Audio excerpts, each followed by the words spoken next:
He came to return a box. He left carrying something he never expected, the truth about the woman who had quietly dismantled 2 lives without ever looking back. There's a moment most people never talk about. The one after the goodbye is already decided when you're just showing up to collect the wreckage. Daniel Mercer knew that moment well.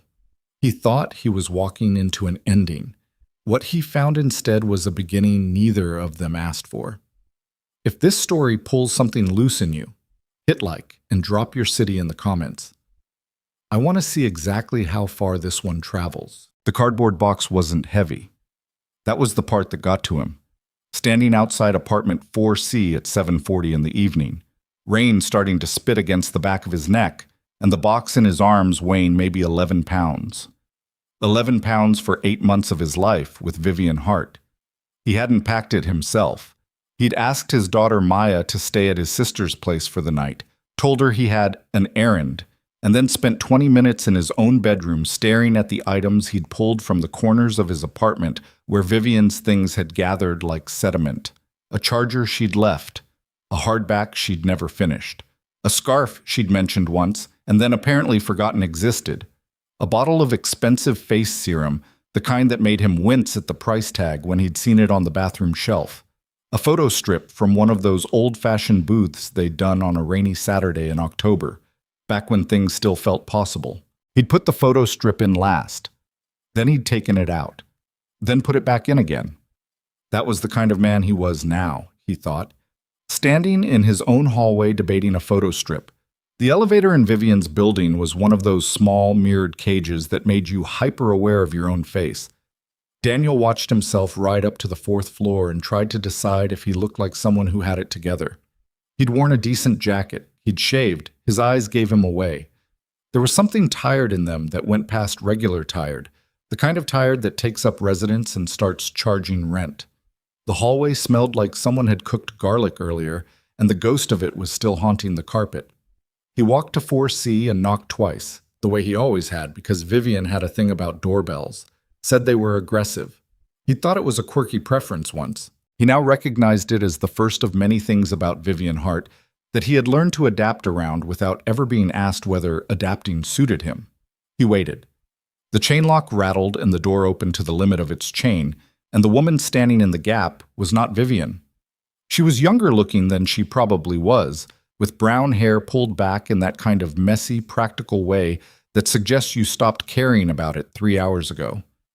She was in scrubs, pale blue, and she was holding a mug like it was the only thing anchoring her to the floor.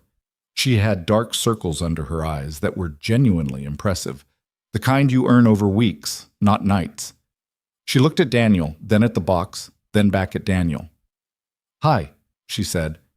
Not unfriendly, just careful. "Hey, sorry, I'm looking for Vivian. Vivian Hart." He shifted the box in his arms. "I'm Daniel.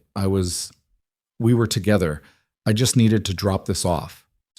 The woman's expression did something small and complicated. She unlatched the chain and opened the door wider, and he saw behind her that the apartment was wrong. Not messy wrong, but sparse wrong. The living room had the particular blankness of a space that has been recently and deliberately stripped.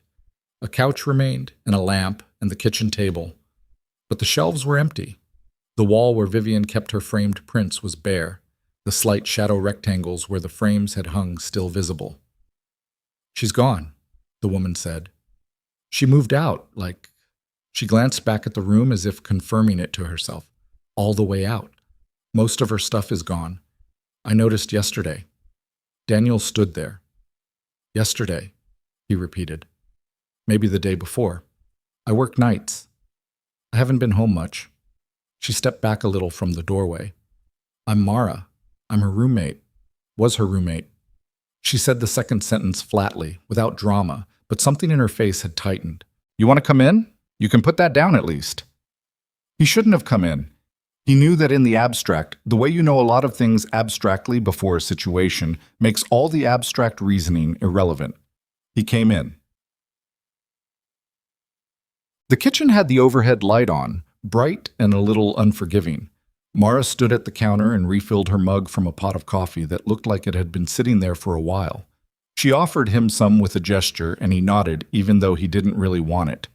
He set the box on the table and looked at the bare wall where Vivian used to keep that print. The black and white photograph of some bridge somewhere, New York or possibly London, he'd never actually checked, and felt something in his chest that wasn't exactly grief and wasn't exactly anger. It was closer to the feeling of reaching into a pocket for something and finding it empty. The mild, disorienting recognition that what you expected to be there isn't.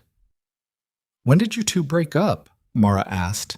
She was leaning against the counter, both hands on her mug, and she was watching him with a kind of careful attention that didn't feel intrusive. It felt more like, he searched for the right word, clinical. The way someone looks at a situation when they're trying to assess it accurately. 3 weeks ago, he said. She called, kept it short, said she thought we wanted different things. He paused. I called back the next day and she didn't pick up, texted a few times. Nothing. Mara nodded slowly. Did she explain anything? No. He said it simply, without bitterness he could hear, though it was there. I got a message about 10 days ago saying she'd left some things at my place and could I return them when I had a chance. That was basically it. Mara made a small sound that was not quite a laugh. She looked down at her coffee. What? Daniel said. Nothing. She shook her head. Sorry, it's very her, that's all. She straightened slightly. She texted me about 2 weeks ago saying she was going to be transitioning living situations and that she'd keep paying her half of the rent through end of the lease. Just dropped that in a text at 11 in the morning while I was sleeping between shifts. A pause. No discussion, no timeline, just informing me. She pays the rent from wherever she is now?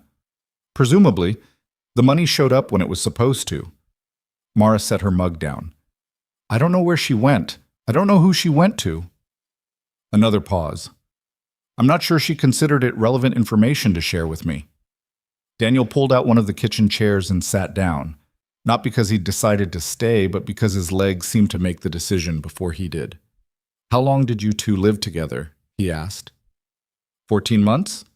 Mara sat down across from him, pulling one knee up onto the chair in a way that seemed unconscious. We weren't close, exactly. She wasn't someone you get close to easily. But I don't know what I thought. I thought we had some kind of arrangement that was at least honest, that she'd tell me things I needed to know. Daniel looked at the box on the table. The corner of the photo strip was just visible under the scarf. Was she always like that? He asked. The way she handled things? Mara thought about it, which he appreciated. She didn't rush to answer. She was always efficient, Mara said finally. That's the word that came to mind when I first moved in. She was just very efficient about everything. The apartment, the chores, how we divided things up. At first I thought it was refreshing. I was used to messy roommate situations and she was just clean and organized and direct. She paused. It took me a while to figure out the difference between direct and just not considering the other person. Yeah, Daniel said. It took me a while too. He'd met Vivian at a fundraiser for an architectural preservation nonprofit, not because either of them was particularly passionate about the nonprofit, but because his company had donated labor on one of their projects, and he'd been invited. And she'd been invited because she was the kind of person who maintained the right professional relationships. She'd been standing by the bar, bored in the way that beautiful, accomplished people can sometimes be bored at events like that, not bothering to disguise it. He'd found that interesting. Most people at those things worked so hard to perform engagement. He'd introduced himself. She'd given him exactly enough attention to seem interested without confirming it. He'd been fascinated. That should have told him something. The first few months had been good. Better than good. Daniel hadn't felt that kind of momentum with someone in years. Not since before his marriage fell apart, not since Maya was a baby, and everything had been different. Vivian was smart and interesting, and she laughed at genuinely unexpected things. She was willing to try the weird restaurant, willing to walk in the rain, willing to have a real argument about something rather than smoothing it over. He'd thought the arguments were good. He'd thought that was intimacy. What he slowly started to realize was that the arguments always ended in a very specific way, with him wondering if his perspective had been wrong, Not because she made good points, exactly, though she sometimes did, but because she had this way of reframing things, subtle, patient, so that by the end of a conversation you weren't quite sure what position you'd started with. He'd bring up something that bothered him, and by the time they were done, he'd be apologizing. He wasn't even always sure for what. He tried to explain this once to his friend Kev, and Kev had squinted at him and said, "That sounds exhausting." And Daniel had said, "It's not. It's stimulating. It's like she's always..." And then he'd stopped talking because he'd hurt himself. Stimulating. He'd been describing emotional confusion as stimulating. 8 months in, he'd asked about the future. Not dramatically. He wasn't proposing, wasn't giving ultimatums. He just said, quietly, that he felt like they were at a point where he wanted to know if this was going somewhere real. He had a daughter. He had to be deliberate. He needed to know if she was actually in it. Vivian had looked at him for a long moment. That particular look she had, the one that felt like assessment, and said she thought they wanted different things. He tried to ask what she meant by that. She'd said she didn't want to make him feel bad. He'd said he wasn't asking her not to make him feel bad. He was asking for an explanation. She'd said she thought space would help them both. He'd said that wasn't an answer. 3 days later, the phone call. Short, conclusive, different things. He hadn't seen her since. Outside, the rain had shifted from a spit into something more committed. Daniel could hear it now against the window above the kitchen sink. That steady, insistent sound that settles into a city and refuses to negotiate. He should go. He knew he should go. He had work in the morning. A brownstone rehab project in Carroll Gardens that was already 3 weeks behind because of a subcontractor situation he was still untangling. And he needed to call Maya before her bedtime. "Is there a building entrance I should leave the box at?" he asked. "Or a storage area?" Mara looked at the box. "I don't have a way to reach her either," she said, "and I don't know if I'd bother if I did." A beat. "You could leave it. I'll figure it out." He should have said thanks, said okay, said goodbye. Instead, he said, "Did you know about me? When we were together?" Mara considered this with that same careful look. "I knew there was someone," she said. "I'd hear her on the phone sometimes. She didn't talk about you by name, not often. Once she mentioned she was seeing someone in construction, and she said it like..." Mara stopped. "Like what?" "Like it was something she was trying on," Mara said. "I'm sorry, that's a shitty thing to say." "No," Daniel said. "I'd rather know." Mara nodded. She was quiet for a moment. She talked about her work all the time, her deals, her board, the company. She'd come home and decompress by listing everything she'd accomplished that day like she was reading off a report. Another pause. "She never asked me about my shifts, not once in 14 months.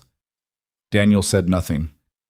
"I don't know why I stayed," Mara continued, almost to herself. "I kept thinking there'd be this point where she'd, I don't know, recognize that I lived there too, that I was a person and not just an occupant." She laughed once, short and dry. 14 months. He understood that. The exact feeling of it. The way you keep waiting for someone to arrive fully in the relationship, to settle into it and be actually present, and you keep deferring the recognition that they're not going to because you're not sure what you'd do if you acknowledged it. "What are you going to do about the apartment?" he asked. "I have no idea." She said it bluntly. "My name is on the lease. Her money is still coming through for now, apparently. But the lease is up in 4 months and I can't afford this place alone, and I..." She stopped, shook her head. "I haven't actually processed it yet. I've been working doubles." "How many hours?" "This week? 64, I think. I stopped counting." She picked up her mug, found it empty, set it back down. "I'm a night shift ER nurse. The hospital is perpetually understaffed. I picked up extra shifts because..." She thought about it. "Honestly, because it was easier to be at work than to come home to this."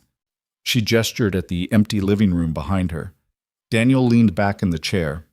"I get that," he said. "I put in an extra week on a project in November, just to have somewhere to be." They looked at each other across the kitchen table. Two people in the too bright kitchen of an apartment that felt recently emptied of something important, rain building outside, a box of another woman's belongings on the table between them. "I should probably go," he said. Yeah, she said, but neither of them moved immediately. He called Maya while still in the elevator. His sister Denise put her on. Maya was 7, and at 7 she had opinions about when phone calls happened and what they were about. Daddy, you said you'd be back for dinner. I know, baby. I had to do something that took longer than I thought. What thing? Just an errand. He stepped out into the lobby. The rain was visible through the glass door, serious now, running in sheets down the sidewalk. Are you being good for Aunt Denise? I'm always good, Maya said, with the absolute unearned confidence of a 7-year-old who had recently hidden an entire plate of green beans in a plant pot. You hide vegetables in the plant pot, Maya. That is one time, and I'm never going to stop hearing about it. He laughed, actually laughed, and it caught him a little off guard, the feeling of it, real and involuntary, in the middle of this strange, flat evening. Go to bed when Denise says, he told her. I'll see you tomorrow morning. Are you okay, Daddy? The question stopped him. She was 7, and she asked it with complete sincerity, the way kids sometimes do, without the cushioning adults use, just the direct, unfiltered thing. Yeah, he said. I'm okay. You sound kind of tired. I am kind of tired. Okay, she said, apparently satisfied. Love you. Love you, baby. He stood in the lobby after and watched the rain for a minute. He'd taken the subway here. Going back meant standing in this downpour until he got to the station and then standing on a platform waiting for a train that would be delayed because in this city it was always delayed in the rain, as if the transit system registered precipitation as an occasion for reflection. He thought about Vivian walking away from this apartment, actually walking away, packing things carefully, arranging movers or carrying boxes herself, whichever was more efficient, without telling either of them, just informing them afterward. The way you'd inform a utility provider of a change of address. He turned around and took the elevator back up. Well, Mara answered the door without the chain this time. She was still in the scrubs and had clearly not moved from the kitchen. She looked at him with an expression that was not quite surprise, more like the slight recalibration of someone who had estimated correctly. The rain, he said. I saw, she said. There's more coffee. He came back in. They sat back at the table, and for a while they just drank coffee that was not good. It was old, slightly bitter, the kind you drink anyway because the point isn't the coffee. And the rain worked itself into a full-on storm, the window above the sink dark and streaming. Tell me something about her that surprised you, Mara said eventually. Like something that didn't fit. Daniel thought about it. She cried once, he said. We were watching something, just a stupid movie, one of those disaster things. And there was a scene with a kid who couldn't find his parents. Just a background scene, not even the main plot. And she cried. He paused. She didn't try to hide it or anything, just sat there and cried. And then the scene ended, and she was fine again. He remembered thinking, in that moment, that he'd seen something real, something uncalculated. He'd thought, this is who she is underneath all the efficiency. I probably read too much into it, he said. Mara was quiet for a moment. She came home once after a board meeting, Mara said slowly, and she sat down right here, this exact chair, I think, and she said, I fired someone today and I feel terrible. Just said it out of nowhere. We weren't even having a conversation. A pause.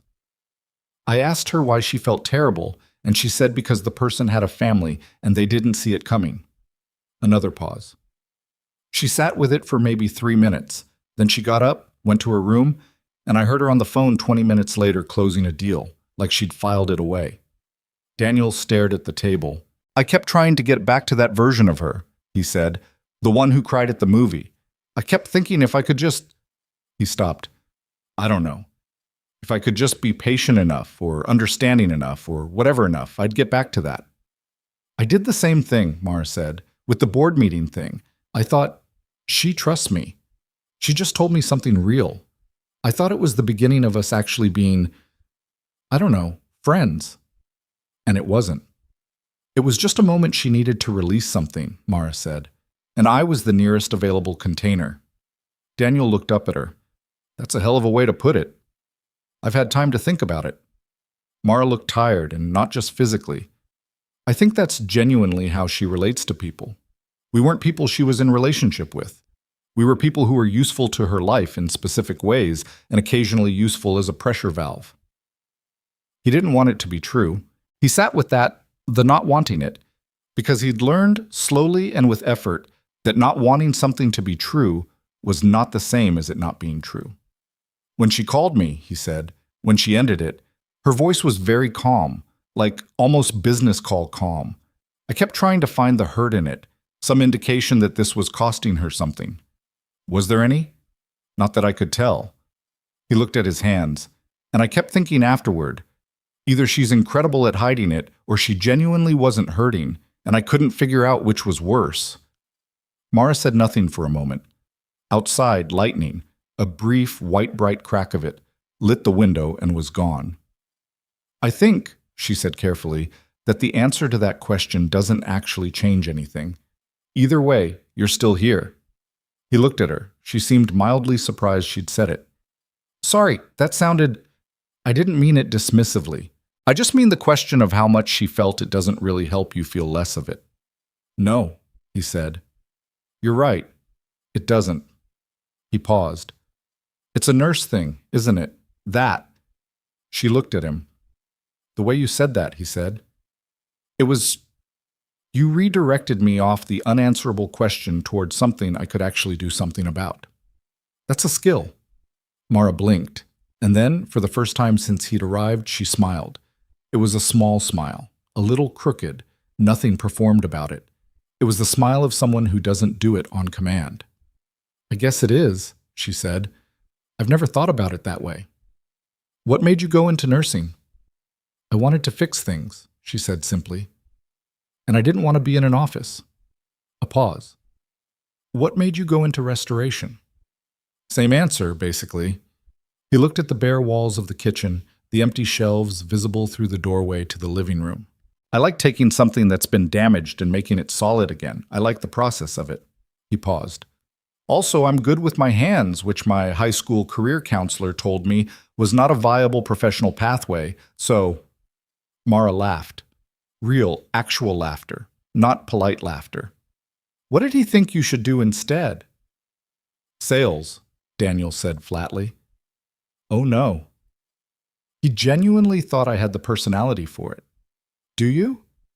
I had to look up what an extrovert was in order to understand why everyone thought I was one. I was just loud when I was nervous. That's apparently the same thing to some people. She was still smiling, shaking her head a little. The kitchen felt different than it had an hour ago. Still too bright, still sparse, but something in the quality of the air had shifted, loosened slightly, the way rooms do when the people in them stop being strangers. The storm outside redoubled. Rain hammering the glass now, the kind that made the idea of going out into it genuinely unappealing. Daniel looked at the time on his phone. I've been here 2 hours, he said, with some surprise. You have, Mara said. She didn't say it like it was a problem. He thought about the subway, which would be a disaster in this. He thought about the brownstone project in Carroll Gardens and the morning it was going to require. He thought about Maya's question in the elevator. Are you okay, Daddy? And about how automatic his answer had been, and about how he wasn't sure anymore what the truthful version of it was. I should probably... he started. I know, she said, although... She paused, looked at the window. There's a couch if you want to wait it out. She seemed to be choosing her words with some care. I haven't talked to anyone like this in a really long time. I'm not asking you to stay. I just wanted to say it. He understood that, the exact weight of it. He sat back. I haven't either, he said. And the storm went on, loud and uninterested in their situation, battering the windows of the apartment, while the two of them sat in the too-bright kitchen and kept talking in the cautious, gradually opening way of people who have been alone with something hard for a long time, and are only just remembering that they don't have to be. The box sat on the table between them, Vivian's things inside it, the photo strip buried beneath the scarf, and neither of them mentioned it again that night. He fell asleep on his couch sometime after midnight. He didn't mean to. He'd been sitting at one end of it while Mara sat at the other, both of them with coffee that had long gone cold, the storm still going outside, The conversation moving the way conversations sometimes do when it's late and you're tired and there's no longer any social performance left in you. They'd been talking about small things by then, unimportant things. His daughter's obsession with a particular animated show about a girl who could talk to insects. Mara's inexplicable hatred of cilantro.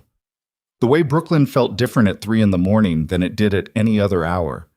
He woke up to gray light coming through the window and the sound of Mara in the kitchen, a cabinet opening and closing, the muted thud of a pan being set on a burner.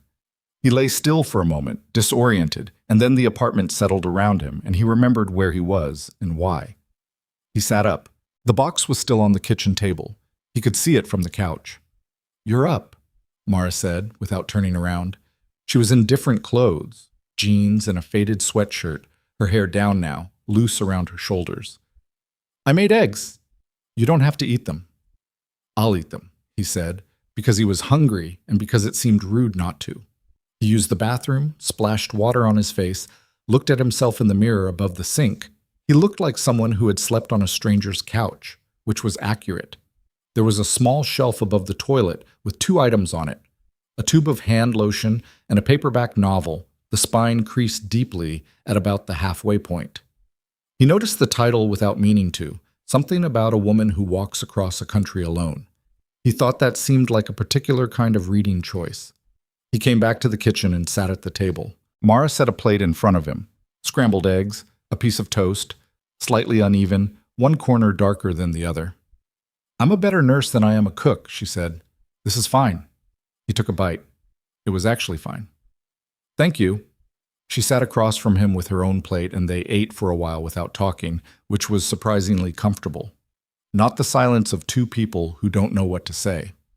The other kind. "I have to get back to my daughter," he said eventually. "I know. And I have a job site at 8. "It's 6:40, she said. "You have time." He looked at her. "Do you have a shift today?" "Tonight, 7 to 7. She pressed her fork down into the last of her eggs.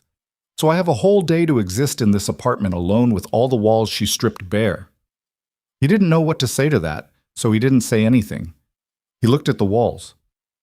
"I keep thinking about the phone call," he said after a moment, when she ended it. "This." He hadn't meant to bring it up again. It came out anyway. "She said we wanted different things. I asked her what things specifically. She said she didn't want to be unfair to me." He paused. "I said me knowing the reason wasn't unfair to me. It was information I needed. She said she thought I'd be better off moving forward." Mara watched him. "She decided what I'd be better off with," he said, "without asking me." "She does that," Mara said quietly. "She decides the parameters for other people without consulting them. And she made it sound considerate. That was the thing. She made it sound like she was protecting me." He shook his head. "I spent 3 weeks thinking maybe she was right.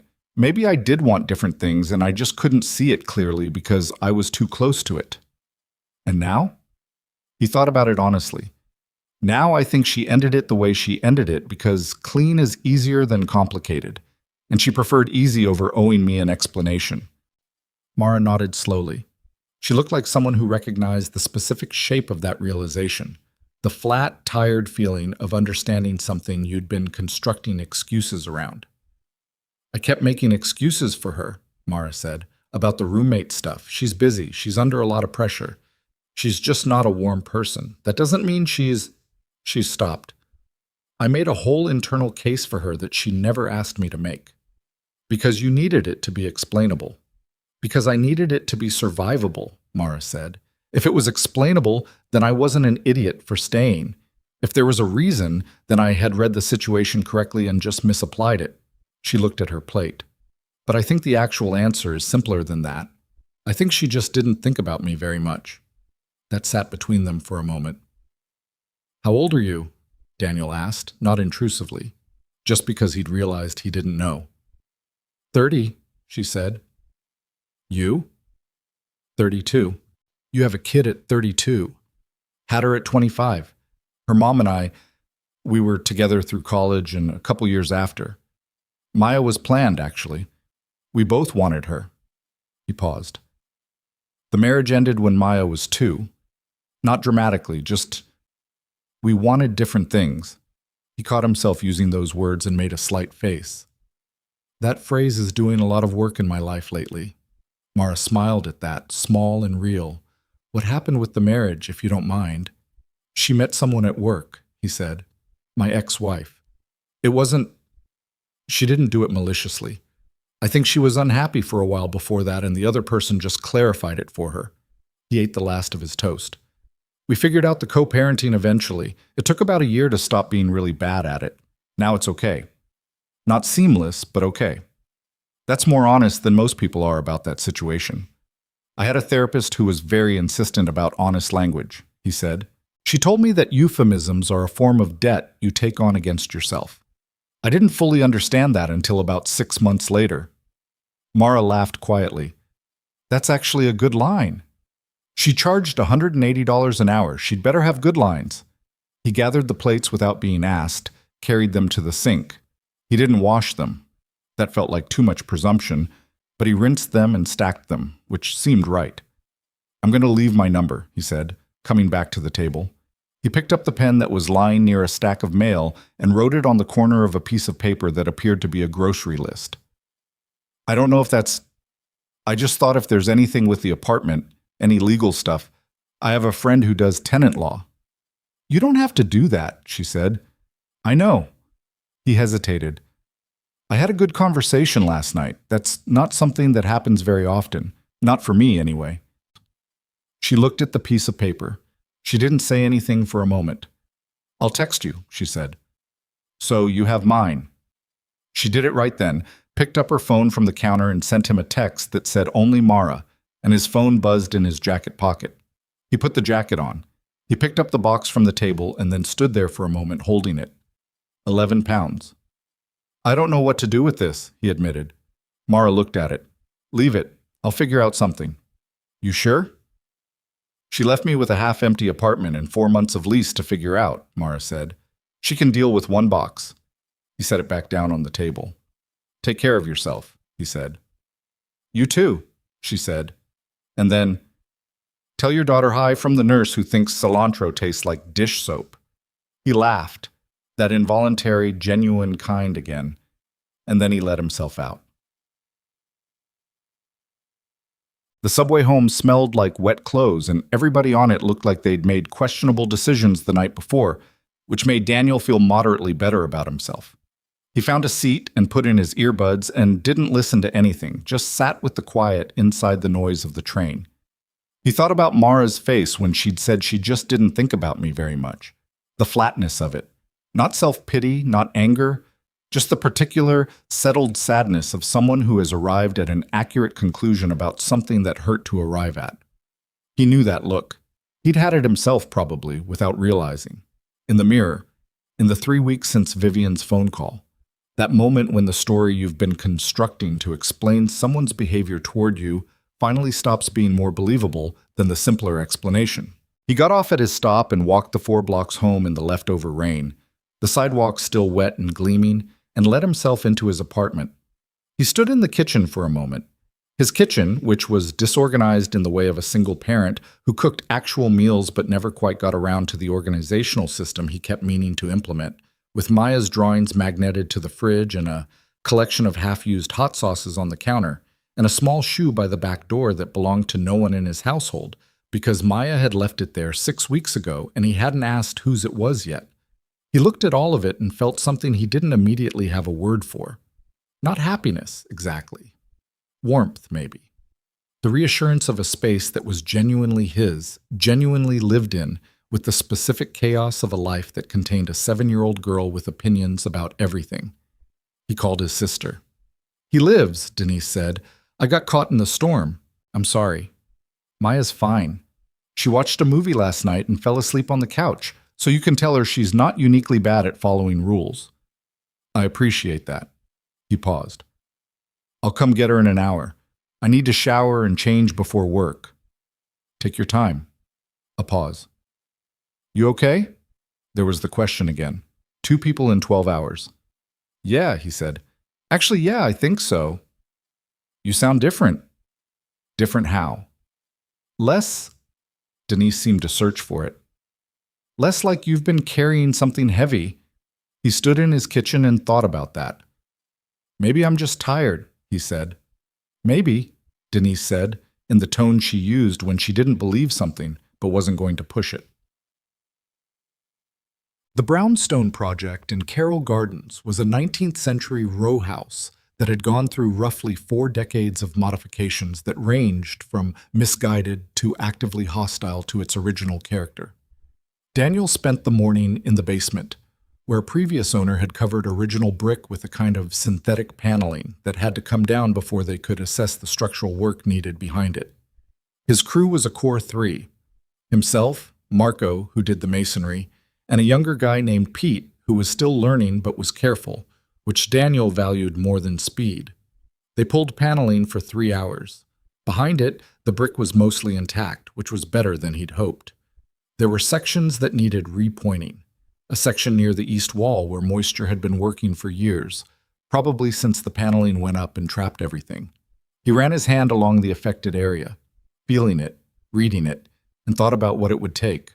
He liked this part of the work in a way that he found hard to explain to people who didn't do it. The assessment. The moment before you made any decisions, when you were just reading the building, understanding what it had been through and what it still had in it. Buildings that had been poorly treated for a long time weren't ruined. Not usually. They were just patient. They were waiting for someone to pay attention to what was actually there, rather than what it looked like on the surface. He was aware, around noon, that he was thinking about something besides the building.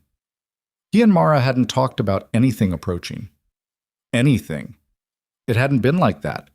It had been 2 people in a kitchen, grounded by shared disorientation, talking honestly because the hour and the storm and the situation made pretense feel like too much work. That was all it was. He ate lunch on the front stoop, a sandwich from the place 2 blocks over, bad coffee from the cart, and checked his phone for no reason that he was willing to name directly to himself. There was a text from his ex-wife Jess about Maya's school calendar. There was a text from Marco asking about the lumber delivery. There was nothing from a number he'd had for less than 12 hours. He put his phone away and finished his sandwich. She texted at 4:17. Apparently, Vivian didn't just strip the walls. She took the kitchen trash can. Who takes a trash can? He read it twice and then laughed, alone on a brownstone stoop in Carroll Gardens, loud enough that Pete looked up from where he was loading materials into the truck. He typed back, "The trash can is a power move. She wanted to make sure you knew she was thorough." The response came back in under a minute. "I have been walking around with a garbage bag hanging from the cabinet knob like a medieval peasant, and I genuinely cannot decide if this is funny or infuriating. Both," he typed. "Those aren't mutually exclusive." A pause, and then, "I found something else. Can I call you later?" Something in the phrasing made him sit up slightly. Found what? Not over text. It's, I don't know what it is yet. Tonight? After my shift maybe? Or tomorrow? "Call whenever," he wrote back. "I'll pick up." He put the phone in his pocket and went back inside, and spent the next 3 hours doing structural assessment on the back wall, with the particular distracted focus of a man who is pretending to concentrate. Well, she called at 11:48. He was awake, had been, without quite admitting to himself that he was waiting, sitting at the kitchen table with a glass of water and Maya's school newsletter that he'd been reading the same paragraph of for 40 minutes. "Hey," he said. "Hi." Her voice was the voice of someone at the end of a 7 to 7 shift, compressed, a little flat, but not collapsed. "Are you awake? I lost track of what time it was." "I'm up. What did you find?" He heard her exhale, the background noise of wherever she was, outside maybe, because he could hear a bit of city noise, the particular sound of an outer borough night. "I was going through some things today," she said, "looking for my copy of the lease, actually, because I wanted to understand what my actual situation was. And I found something in the kitchen drawer, the junk drawer, you know, the one every apartment has." "Yeah." "There was a letter in there, in an envelope." A pause. "It's addressed to the landlord. It's in Vivian's handwriting. It's, Daniel, it's a notice of vacating for both of us." He went still. "For both of you," he repeated. "For both tenants," Mara said, and her voice was doing something careful now, controlled in the way voices get when the person speaking is actively managing not to sound as alarmed as they are. She wrote it as if she had the authority to give notice on behalf of both of us, effective at the end of this month. End of this month. He did the calculation. That's 3 weeks from now. Yes. And you have 4 months left on the lease. Yes, which is what makes this.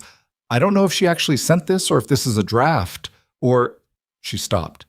But if she sent it, Daniel, I don't know where I'm standing legally. And the landlord, he's not someone who gives benefit of the doubt. He's the kind of landlord who hires someone to find reasons. Daniel was quiet for a moment. He was thinking, can you take a picture of the letter and send it to me? Yeah, I can do that. And do you still have your original lease? Your copy? I'm looking for it. I tore through the drawer when I found this and I needed to call someone. A pause, smaller than the others. I called you. He noticed that. The specific way she said it, not as a statement of dependence, just as a plain fact, slightly bewildered by itself. I'm glad you did, he said. Find the lease. Take a photo of the letter tonight. And take a photo of the envelope too if it's still there. Don't throw anything away, and don't do anything about it until I talk to my friend. The tenant law person. Yeah, her name is Renata. She's good. He paused. Mara. This is fixable.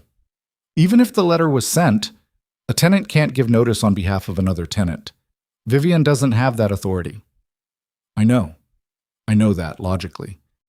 Her voice had a slight shake in it now, not panic, more like the shake that comes after the adrenaline starts wearing off, when the body recognizes it can stop bracing. I came home from a 12-hour shift and I found a letter in my own kitchen drawer that says I'm supposed to be gone in 3 weeks, and I didn't. She stopped. I didn't know I could even be blindsided at this point. I thought I'd processed everything. There's always another layer, he said, not comfortingly, just because it was true, and he thought she'd prefer the true version. That's a terrible thing to say, she said. I know, sorry. No, it actually helped. I don't know why. She laughed once, brief and a little ragged. Okay, I'll find the lease. I'll take pictures of everything tonight. Good. He paused. You said you worked a 12-hour shift. Have you eaten anything? A silence. Mara? I had half a granola bar at like 9, she said. That's not eating. It's a very complete granola bar. It has oats. Eat something when you get inside, he said. Even toast, just eat something. Another silence, shorter. Okay, she said, quieter than the rest of it. And send me those photos. I will.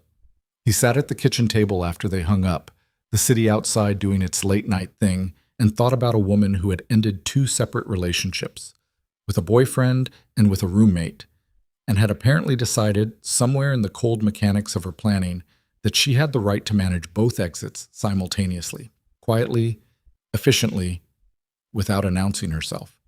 He thought about Mara coming home exhausted from a night of handling other people's emergencies, reaching into a junk drawer for something ordinary, and finding instead a letter that redrew the boundaries of her life without her knowledge or consent.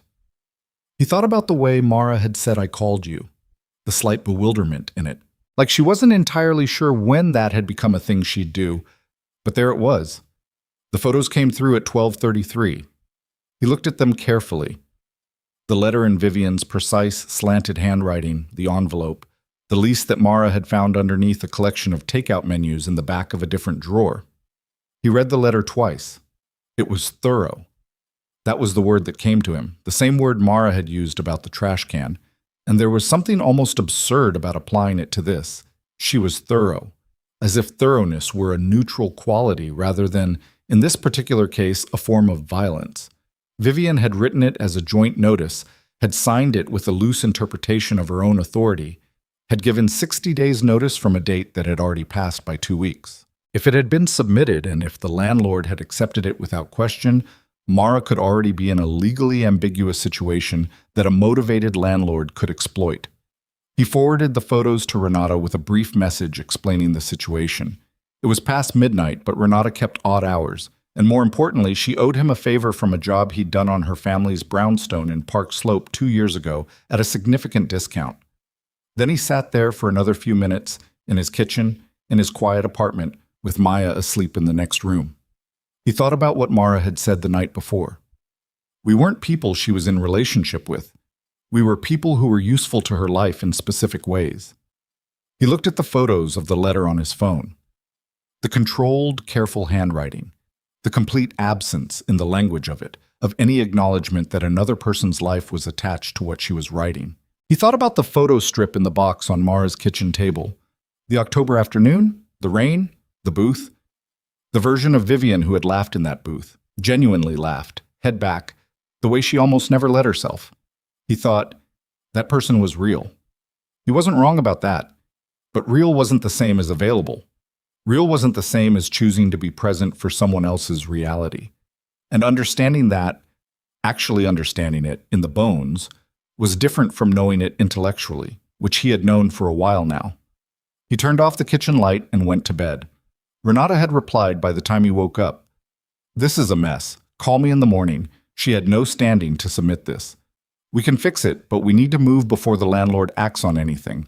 He read it twice, then put the phone face down on the nightstand and lay there for another minute, listening to the particular quiet of his apartment before Maya woke up.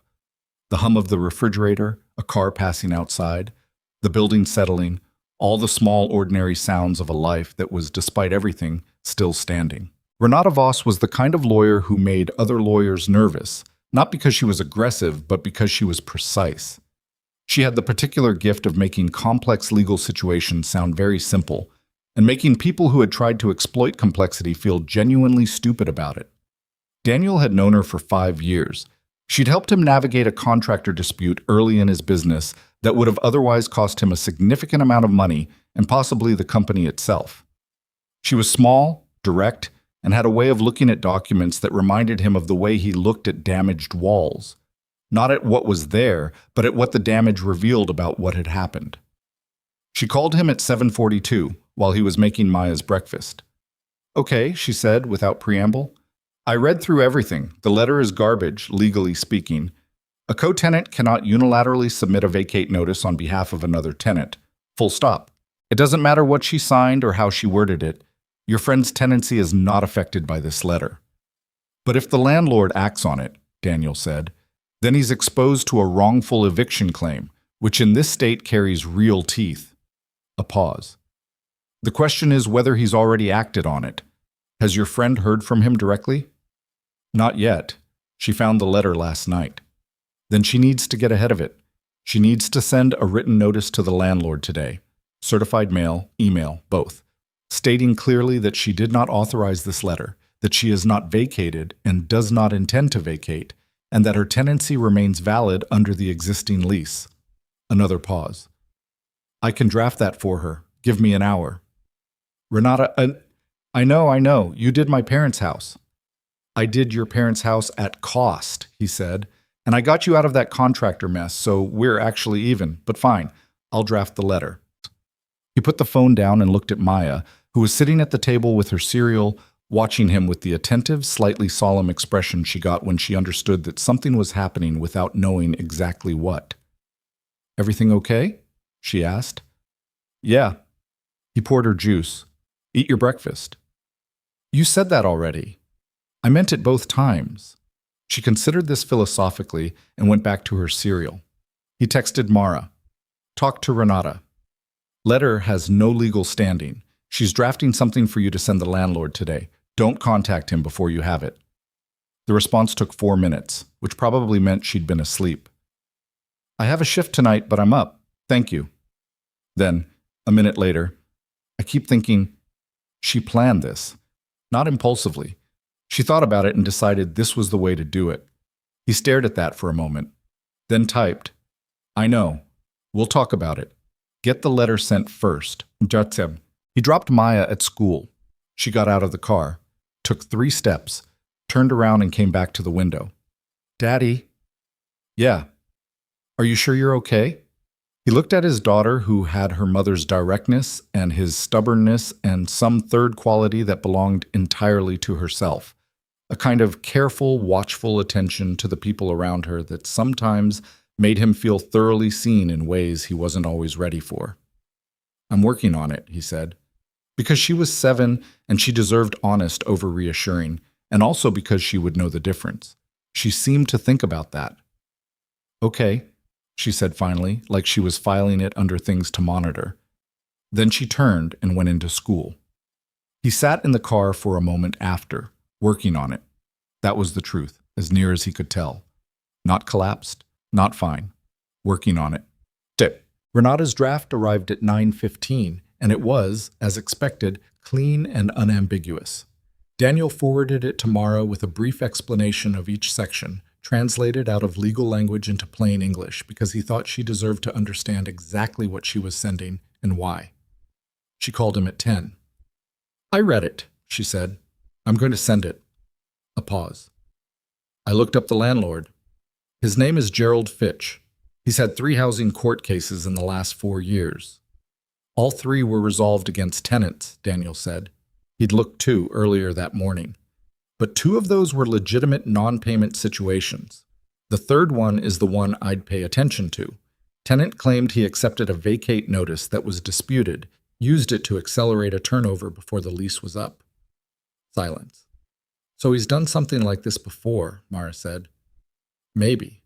That case settled, so there's no full ruling, but—" He paused. "I think you need to send this letter today, not this afternoon. This morning. I'm sending it right now." He heard the sound of her at a keyboard. "Email first, then I'll go to the post office before my shift." A pause. "Daniel, what if he already filed something? What if Vivian sent that letter weeks ago?" It was a legitimate question, and he didn't have a clean answer for it. "Then Renata deals with it. But we have the original in your junk drawer. We have the lease. We have your documented residency. You're in a strong position legally, Mara. The disadvantage is that you don't know his timeline. So I'm reacting instead of moving first. You're moving now. That's what matters." She exhaled. "Okay. Then, I want to know when she sent it, if she sent it. I want to know exactly what she set up and when she decided to." "I know. Does that seem obsessive to you, that I need to know the timeline?" He thought about it honestly. "No. It seems like a reasonable response to finding out someone mapped out your exit from your own home without mentioning it to you." "I keep going back to the timing," she said. "She texted me about the lease 2 weeks ago, right? After she'd already been gone for a few days. But if she wrote this letter before she left, then that text wasn't a heads up. It was just cover." "Yeah," Daniel said. "I think that's right." "She wanted to look like she'd communicated," Mara said. Her voice was flat in the way that usually preceded something sharper. "She sent me one text saying she was transitioning living situations, and she thought that covered it. And meanwhile, she'd already submitted a letter to the landlord on my behalf." Allegedly submitted. If she didn't submit it, why is it in the drawer? He didn't have a good answer for that either. "Send the email," he said. The letter went out at 10:27, certified email with red receipt, and Mara took a photo of it and sent it to Daniel before she went to the post office. He was on the job site by then, but he checked his phone on the front stoop of the Carroll Gardens brownstone and felt something loosen slightly in his chest when he saw it. Marco appeared in the doorway behind him. "You good?" "Yeah, sorry." He pocketed the phone. "How's the east wall looking?" "Better than I thought," Marco said. "Worse than you hoped." "Story of my life," Daniel said, and went back inside. What? Gerald Fitch called Mara at 2 in the afternoon. She was home between the post office and getting ready for her shift, and she almost didn't pick up the unfamiliar number, and then she thought about Daniel's advice about moving first and answered it. Fitch's voice was the voice of a man who had spent decades in a business that required him to be superficially reasonable while pursuing outcomes that were not. He was friendly in the way that comes without warmth, the professional friendliness of someone who has learned that being openly aggressive is less effective than being pleasant while holding something over you. "Miss Ellison," he said, "I got your message this morning." "Good," she said. She'd propped herself against the kitchen counter, the same spot she'd stood in when Daniel had first shown up at her door with a box and a tired face, and the familiarity of it felt steadying. "Then you understand my position." "I do," Fitch said. "And I want to be helpful here. I think there may have been some miscommunication. I'd like to be precise about it," Mara said, and she heard herself and was mildly surprised by how steady she sounded. 12-hour shifts in an ER, she supposed, had calibrated her internal gauge for actual crisis versus merely uncomfortable situations. "The letter you received was submitted without my knowledge or authorization. I didn't sign it. I wasn't told it was being sent. My tenancy under the existing lease is valid and current." A pause on Fitch's end. "Well," he said, and the friendliness had shifted by a degree or two, "the letter I received did indicate a joint agreement to vacate." "It indicated no such thing," Mara said. "A co-tenant doesn't have the authority to vacate on behalf of another tenant. I'm sure you know that." Another pause. "I'm not looking to make this difficult," Fitch said, and the word difficult arrived with a particular weight. The weight of a word that is technically neutral and is being used as a mild threat. "I'm not either," Mara said. "I'm looking to stay in the apartment I have a lease for until that lease ends. That's the entirety of my position." She paused. "If there's any confusion about the legal standing of the notice you received, I'm happy to have my attorney reach out directly." She did not have an attorney. She had Renata's email address, which Renata had given Daniel, who had given it to her, which was close enough for this conversation. The silence that followed was the particular silence of someone recalibrating. "I think we can probably work this out without involving attorneys," Fitch said, and the warmth had come back, but it was thinner now. "I hope so," Mara said. "I'll follow up in writing after this call." And she ended it before he could respond. She stood in the kitchen for a moment with her phone pressed against her sternum, eyes closed, breathing. Her hands were not quite steady, but they weren't bad either, better than she'd expected. She called Daniel. "He called," she said when he picked up. "What did he say?" She walked him through it. She heard him listening in the careful way she'd started to recognize, attentive, quiet, letting her finish without inserting himself into it. "He backed down," Daniel said when she was done. "For now." "For now," he agreed.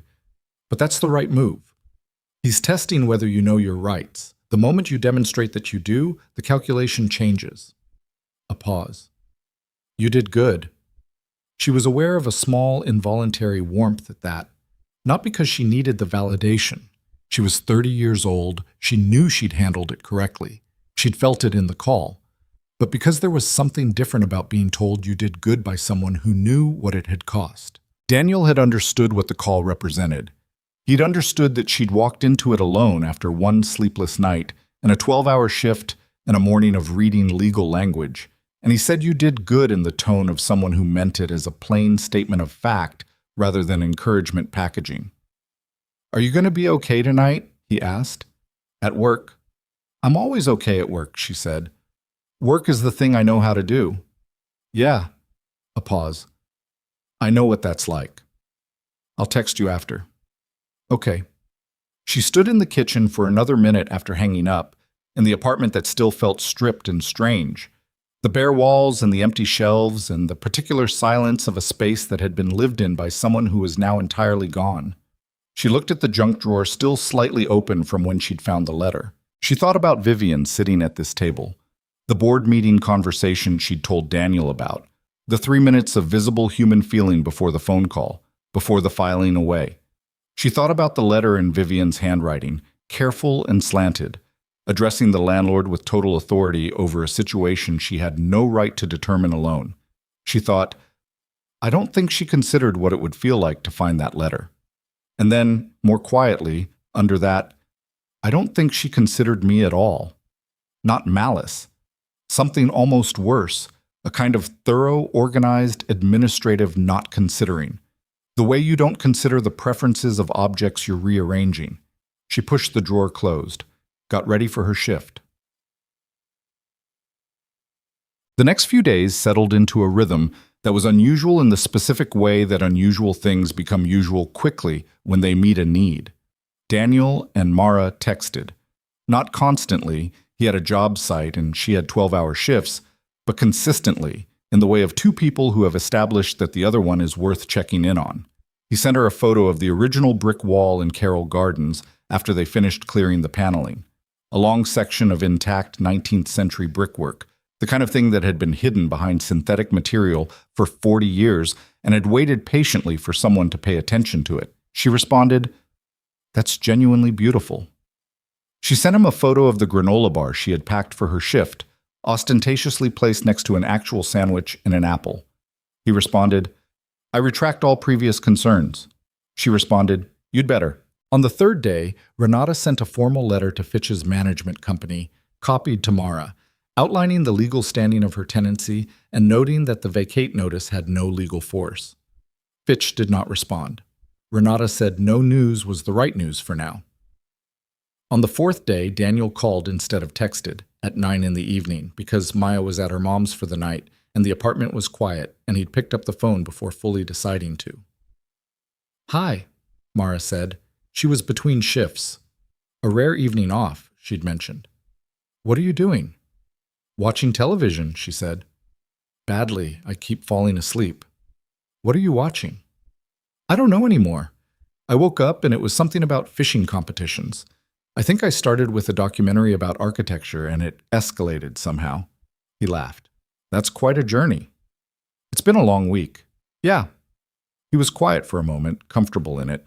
"How's the apartment? Are you okay there?" "It's getting more normal," she said, after a pause that felt honest. "I put some stuff on the shelves, books I had in boxes. It looks less institutional now." Another pause. "I found a print at a place on Atlantic Avenue. Nothing special, just something for the wall so it's not so bare." "What is it?" "A photograph.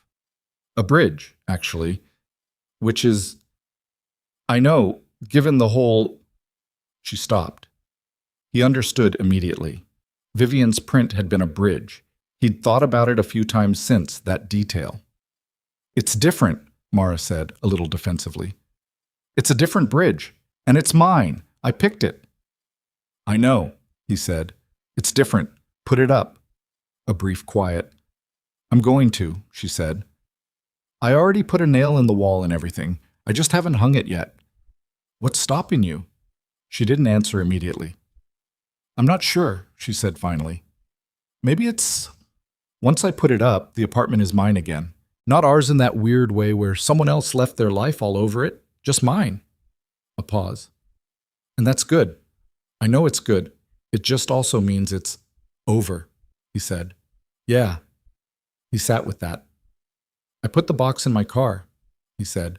"I was going to drop it somewhere, a donation place, but it's still in the trunk." "The box?" "Yeah." "The photo strip is in it," she said.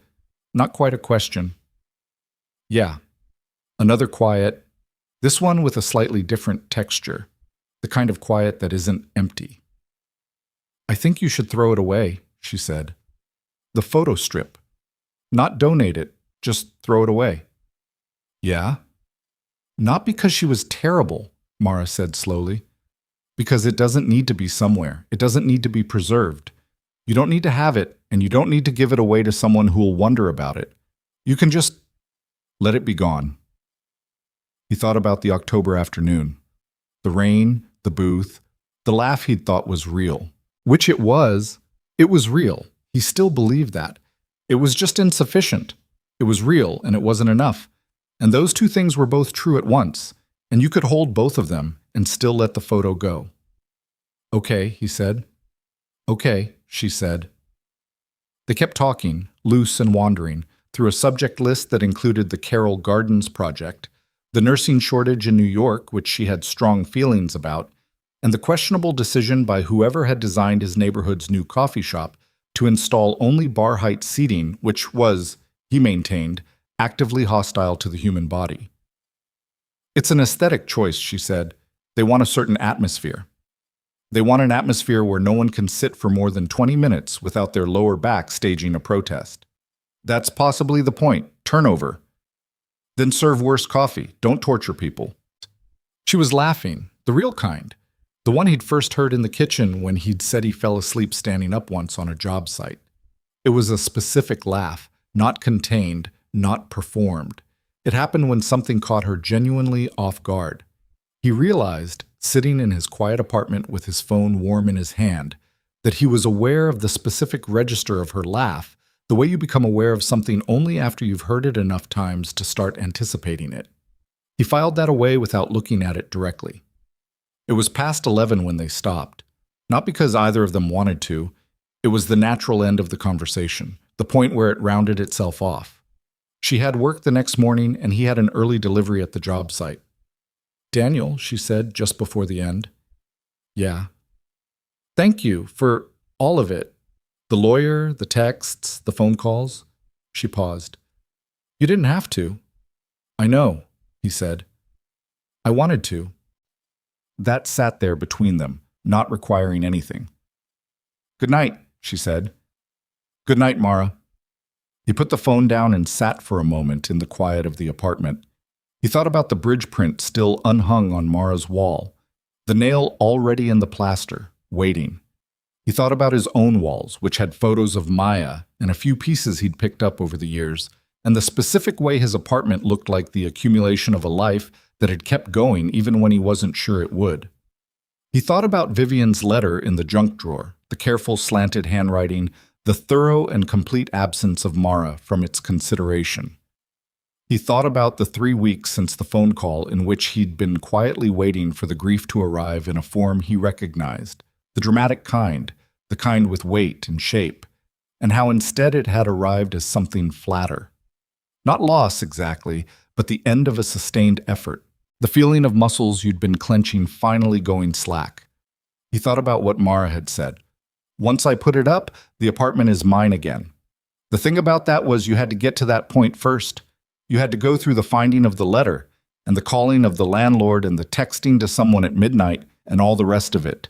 You couldn't just decide to be on the other side of it. He went to the kitchen, found the paper bag he used for recycling, and made a mental note to take the box out of his car tomorrow morning. Not tomorrow. Now. He got his keys. The building's recycling area was in the basement, and at 11:30 at night it was empty and fluorescent lit, and it smelled like cardboard and the faint ghost of someone's cooking from one of the lower floors. He opened the box on top of the recycling bin and took everything out. The charger, the hardback, the scarf, the face serum. He set them on the edge of the bin, items that could be donated or left for whoever wanted them. Then he picked up the photo strip. He looked at it. October. The rain outside the booth, the curtain slightly crooked. 2 people in a specific moment that was real when it happened, and insufficient in the long view and now over. Both things still true. He let it go into the bin. He left the box down there too, the cardboard folded flat. He went back upstairs. He washed his hands, which was not a metaphor. He just wanted to wash his hands.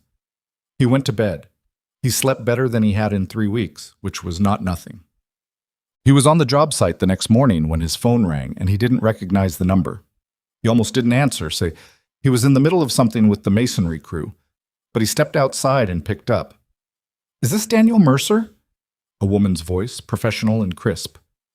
"Yeah. My name is Sandra Okafor. I'm the property manager for the building at..." And she gave the address of Vivian's building, Mara's building. "I'm calling regarding apartment 4C. He went still. "What about it?" "We received a formal vacate notice some weeks ago for both tenants of that unit," the woman said. "We've since received a letter disputing that notice from one of the tenants, but I wanted to speak directly with the other named party, yourself, to understand the situation." Daniel stood on the stoop of the Carroll Gardens brownstone and felt the ground shift slightly under the conversation. "I'm sorry," he said carefully. "You said both tenants." "Yes. The notice we received listed the names of both tenants, Mara Ellison and Daniel Mercer." He was quiet for a moment, just processing it. "I don't live in that apartment," he said. "I've never lived in that apartment. I have no tenancy there." A pause. "I see," the woman said, and he could hear the recalibration in her voice. "The notice indicated..." "I don't know what the notice indicated," he said steadily, "but I am not and have never been a tenant at that address. Whoever submitted that notice added my name without my knowledge." He paused. "I'd like a copy of the notice you received." Another pause. "I'll have to check with Mr. Fitch about that," she said. "Tell Mr. Fitch," Daniel said, and he kept his voice flat and controlled. that I'm going to want that copy. And tell him I know a tenant rights attorney who will be very interested in reviewing it." He ended the call and stood on the stoop for a moment, the morning traffic of Carroll Gardens going past, the unremarkable, ordinary noise of the city doing what it did. Vivian had put his name on the letter. He stood with that. She'd put his name on a formal vacant notice for an apartment he didn't live in, submitted it to a landlord she knew by name, and had done it deliberately because adding a name added authority, because two parties vacating was cleaner than one, because it completed the architecture of the exit she'd designed. She'd used his name, without asking, without telling him, the same way she'd used Mara's, the same way she'd used the lease agreement, the same way she'd used the leverage of a friendly landlord with a documented history of moving on advantageous situations. He called Mara. She picked up on the second ring. "Hey, she put my name on it," he said. Silence. "What?" "The property manager just called me. The vacate notice listed both tenants of 4C Mara Ellison and Daniel Mercer." He heard Mara's breath on the other end of the line. A long pause. "You don't live here," she said. "No." "She listed you as a tenant of this apartment." "Yes." "Daniel." And there was something in her voice now. Not just anger, which was there, but something harder underneath it. The specific register of someone arriving at a conclusion they'd been circling. She built a whole structure around this. She didn't just leave. She engineered it. "Yeah," he said. "I know." "She used both of us," Mara said. Her voice was very quiet now. "She used me for the tenancy, and she used you for the legitimacy of the notice. She needed two names to make it look like a joint decision, and she had two names available."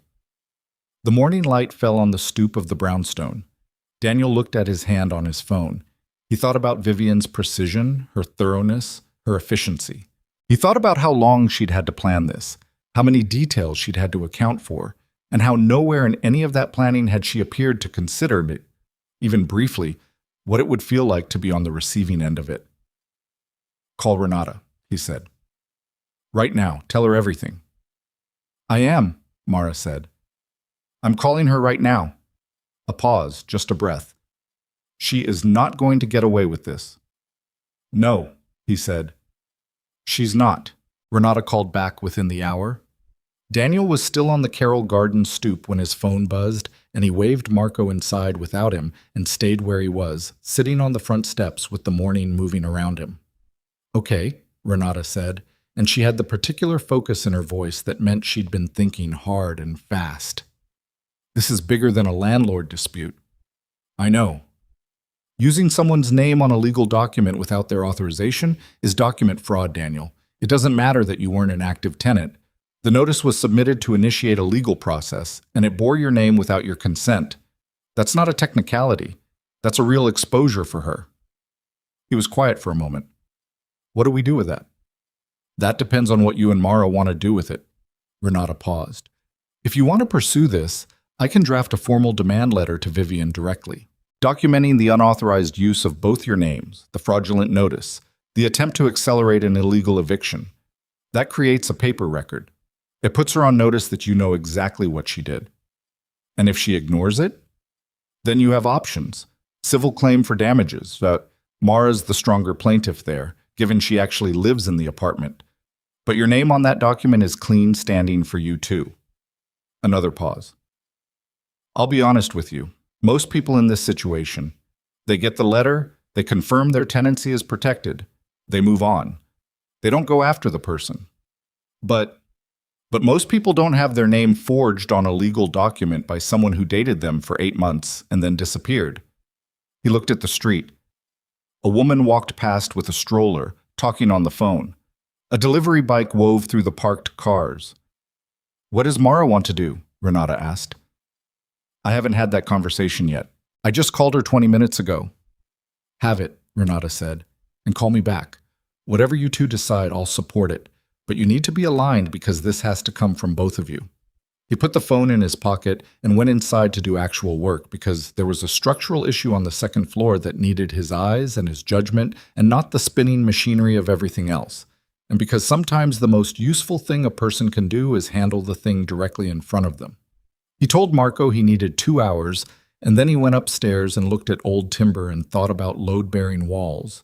And for 2 hours, that was enough. They met in person for the first time since the storm.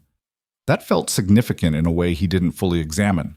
The fact that they'd built something real over texts and phone calls, and one very long kitchen conversation, and now they were meeting again with the specific weight of everything that had accumulated since. She was at a coffee shop on Flatbush, off shift for once in the middle of a Tuesday afternoon, and she was already there when he arrived.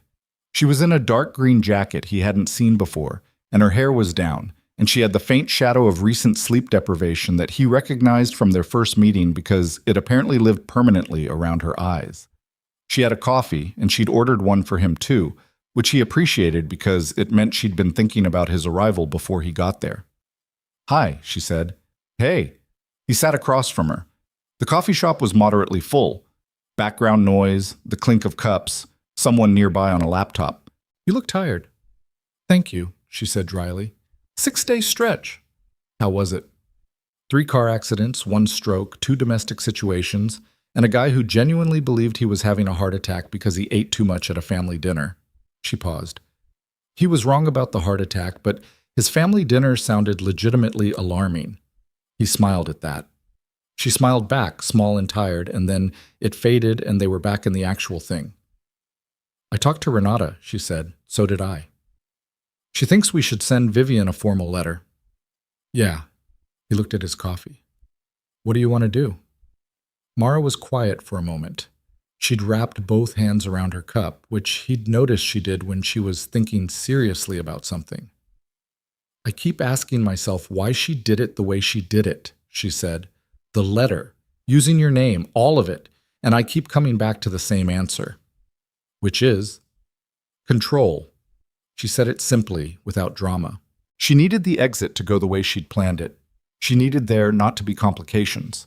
And the cleanest way to ensure that was to make decisions for everyone else before they had a chance to make them for themselves. She looked up. She wasn't being cruel. She was being efficient. But the outcome is the same.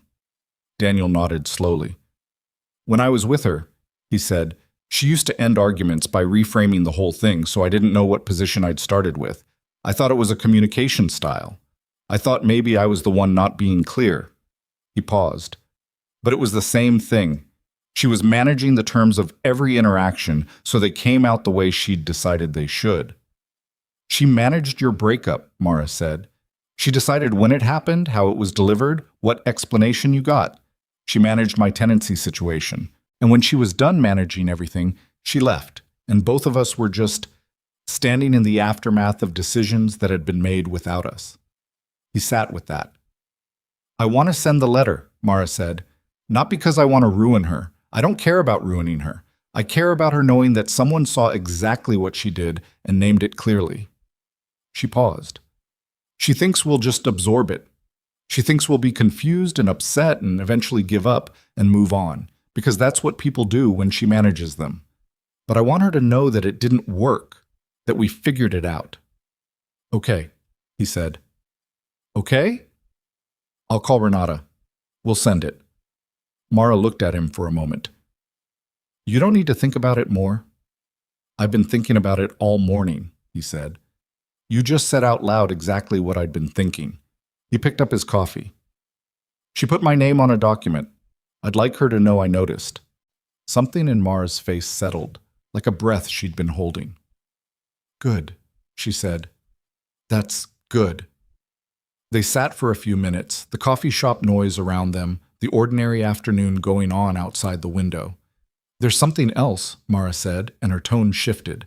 "Something more careful in it, more uncertain. I found more in the drawer after the letter." He looked up. "There were emails," she said, "printed out." Which sounds strange, but Vivian sometimes printed things she wanted to reference. She had this habit of printing important emails and keeping them in folders. She wrapped her hands around the cup again. "These were loose. I think she meant to take them and forgot, or didn't think it mattered." "What emails?" "Correspondence between her and Fitch," Mara said. "Going back 3 months. Not about the vacate notice specifically. About the unit. He's been wanting to convert this building. He told her that if the fourth floor came vacant before December, he had a developer ready to move. Daniel put his cup down. So Fitch had a financial interest in her leaving before the lease ended, he said. Yes, and Vivian... Mara unzipped her jacket pocket and pulled out her phone, opened something, slid it across the table. In one of these emails, she tells him she's planning to vacate and she expects a smooth transition, and he responds saying he appreciates the cooperation and he'll make sure it's straightforward. Daniel looked at the phone. He read the email exchange slowly. It was professional in tone, careful in language, nothing that constituted explicit agreement to do anything illegal, but the shape of it was clear. Fitch had wanted the unit. Vivian had given him a timeline. Whatever came after was framed as a mutual understanding between two parties who each wanted the same outcome. He called her by her first name, Daniel said, reading. They knew each other. She introduced herself to him when she moved in. She mentioned it once, said she liked to have a direct line to the building owner. Mara paused. I thought at the time it was just her being organized. Now I think she was building a relationship with him so she'd have leverage later. Or so he'd have leverage to use when it suited them both. She wasn't thinking about me, Mara said, and this was the flat, settled version of it, not the raw one from the night of the phone call. She'd arrived at it. She'd processed it. She was looking at it steady now. She moved in here. She used this apartment. She paid her half of the rent on time every month for 14 months. And she never once, not once, Daniel, thought about what it would mean for me when she left. She planned this entire exit down to a conversation with the landlord, and she stopped. She just didn't include me in the calculus at all. He said nothing because there was nothing useful to add to it. She was right, and they both knew she was right. And sometimes the right thing to do with a true thing is just let it be true in the room for a minute. I'm hanging the print, Mara said eventually. Good. Tonight, when I get home, I'm hanging it. Good, he said again. She picked up her coffee. You should see the apartment at some point. When it doesn't feel... She paused. When it feels like mine. I'd like that, he said. The afternoon light came through the window at a low angle, October stubborn and present, and Mara looked different in it than she had in the too-bright kitchen. Less like someone mid-crisis, more like someone who'd moved through a crisis and was doing the work of figuring out what came next. Renata sent the letter to Vivian Hart on a Thursday morning, certified mail and email simultaneously, to the contact information Daniel had provided from his phone, her personal email, her company email, her last known address. The letter was 4 paragraphs, each one precise and unambiguous. It documented the unauthorized use of both Daniel's and Mara's names on the vacate notice. It cited the relevant tenant protection statutes. It detailed the fraudulent nature of the document as submitted.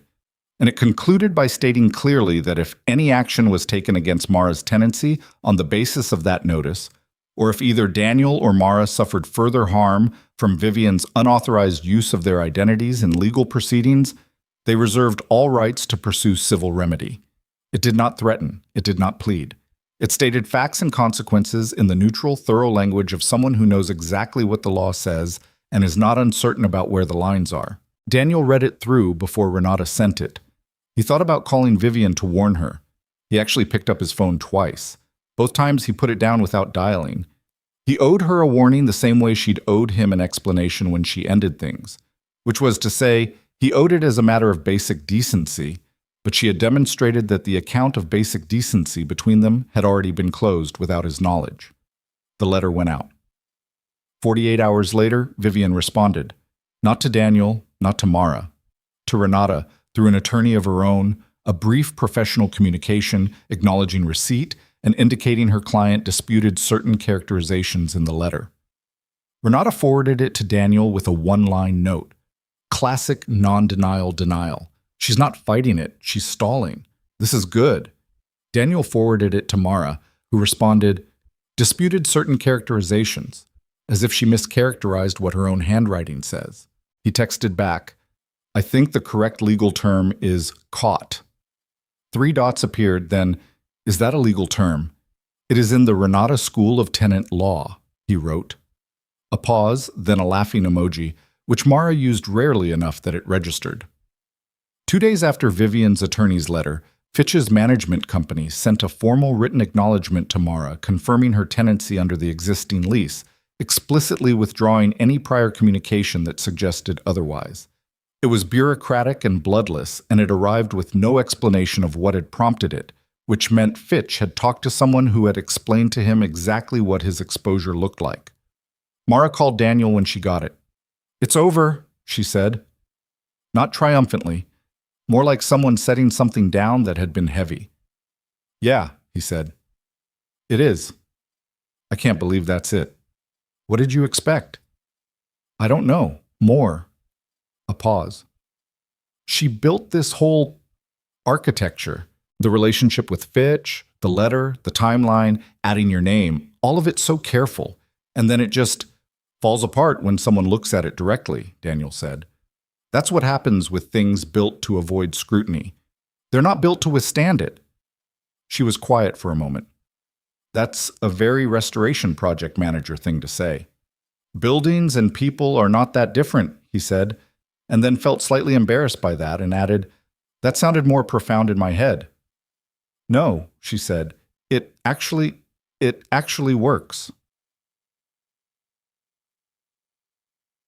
Well, he brought Maya to the park that Saturday. It was a good day for it, the kind of late October afternoon that remembers summer without committing to it. Warm enough in the sun, the light doing something particular to everything it touched. Maya wanted to be on the swings, and then she wanted to look at the dogs, and then she wanted to explain to Daniel in significant detail the complex social dynamics of her second-grade class, which he listened to with genuine attention because the social dynamics of second grade were not actually that different from those of adult life, just with fewer euphemisms. "Daddy," she said, midway through a climbing structure, "who's Mara?" He looked up. "What?" "You said her name. Last week. You were on the phone and you said, 'Okay, Mara,' and then you laughed." He stood at the base of the climbing structure, holding her jacket. "She's a friend," he said. Maya considered this from her position 6 feet up. "A new friend?" "Yeah, pretty new." "From work?" "No, just, I met her." He paused. "She's a nurse." "Does she work at a hospital?" "She does." "My friend Sophia's dad is a doctor," Maya said, and then moved on to another part of the structure with the unnerving agility of the 7-year-old metabolism, apparently satisfied with the information.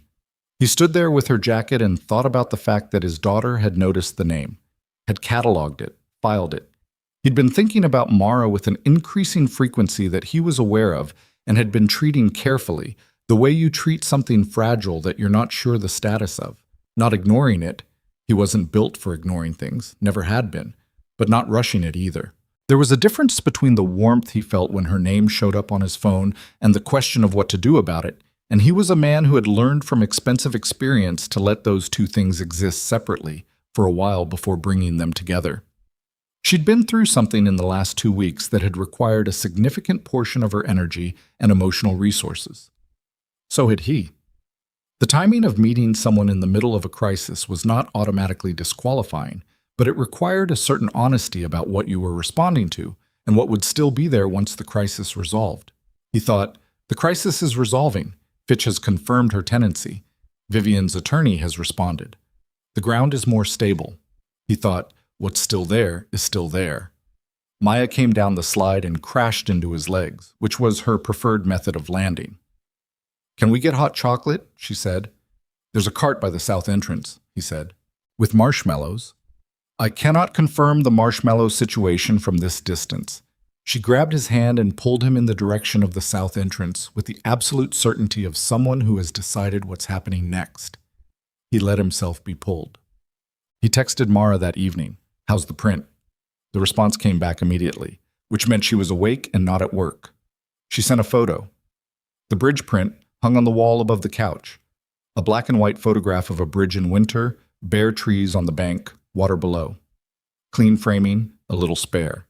It looked right against the wall. "Looks good," he typed. "It does," she wrote. "It took me 45 minutes to get it level, and I still don't think it's exactly level, but I'm choosing to believe it is. That's the correct approach to hanging art. Is it crooked?" He looked at the photo again. It was possibly slightly crooked, maybe a degree. No, he wrote. You're lying. A little. I knew it. He smiled at his phone in the kitchen, alone in the apartment, and thought about the fact that smiling at his phone was something he'd been doing with some regularity, and that this was, on balance, a good thing. I want to ask you something, he typed, and then stopped. Started again. There's a place in Red Hook I've been wanting to try. Food is supposed to be good. Would you want to... He looked at it, deleted the last part, then rewrote it. Would you want to come? He sent it before he could think more about it. He washed a glass that didn't need washing, checked the time on the microwave, looked at his phone. The response came after 3 minutes, which was long enough that he became aware of the waiting, and then, yes. And then, a few seconds later, when? He exhaled slowly. Saturday, he typed. Saturday works, she wrote. A pause, and then, Daniel. Yeah, this is a... I want to say it out loud. This is a dinner, right? Not a, let's figure out the lease thing. He appreciated that, the directness of it, the willingness to name the thing rather than let it stay ambiguous and safe. It's a dinner, he confirmed, not a lease thing. Okay, she wrote. Good. Saturday. He put his phone down on the counter and stood in his kitchen for a moment, in the particular warm quiet of an apartment that was his, that had his daughter's drawings on the fridge and his disorganized collection of hot sauces and one small shoe by the back door belonging to a mystery child, and felt, not happiness exactly, not the clean TV movie version of it, but something adjacent and real. The feeling of a person standing in their own life and finding it livable. Finding it, in fact, more than that. He thought about what Mara had said in the coffee shop. She used both of us. She had. She'd moved through both of their lives and used what she needed and left without looking back. And her exit, so carefully planned, so thoroughly arranged, had brought them into the same apartment on a rainy night with a box of her belongings, and she'd had no way of accounting for that. In all her efficiency, in all her management of the variables, she hadn't considered what would happen if the two people she'd been handling compared notes. She hadn't considered them at all. He found himself thinking about this without anger, which surprised him a little. Not with warmth toward Vivian exactly, but with something more like the detached recognition of someone who has finished the last chapter of a book and can see now how it was always going to end. She'd built an exit designed to leave no loose ends, and it had, instead, created a thread between two people she'd used and discarded. That seemed about right. He went to check on Maya, who was asleep in the way only small children and the truly untroubled can sleep, completely, with her whole body, one arm thrown off the side of the bed and her face smashed comfortably into the pillow. He stood in the doorway for a moment and just looked at her. He thought about the question she'd asked him twice now. Are you okay, Daddy? He was okay. He was more than okay. He was standing in the doorway of his daughter's room on a Saturday night in October, and there was a dinner on Saturday, and there was a brownstone in Carroll Gardens that was going to be beautiful when they were done with it. And the woman who had quietly tried to arrange his life without him had received a letter from an attorney who charged a reasonable rate and had excellent lines. He pulled Maya's arm back onto the bed. She didn't wake up. He went back to the kitchen and stood at the window and looked at the city, which was doing what it always did, going on, noisily, indifferently, enormously. And he thought about a woman he'd met over a cardboard box in a storm-soaked apartment, and her real laugh, and the way she'd asked this as a dinner, right? Because she was someone who would rather be honest than safe. He thought, yes, that's exactly right. That's exactly what it is. The city went on outside the window. The apartment was quiet around him. His daughter slept in the next room. He made himself a cup of tea he didn't really need, just to have something in his hands, and stood at the window a while longer, watching the lights. The restaurant in Red Hook was the kind of place that didn't try very hard to look like it wasn't trying hard. Exposed brick, mismatched chairs, a chalkboard menu with things crossed off and rewritten, the smell of something braised and serious coming from the kitchen. It was a Wednesday, not a Saturday, because Mara had picked up an extra shift on the weekend and Daniel had said Wednesday worked just as well, and it did. She was already there when he arrived, which was becoming a pattern.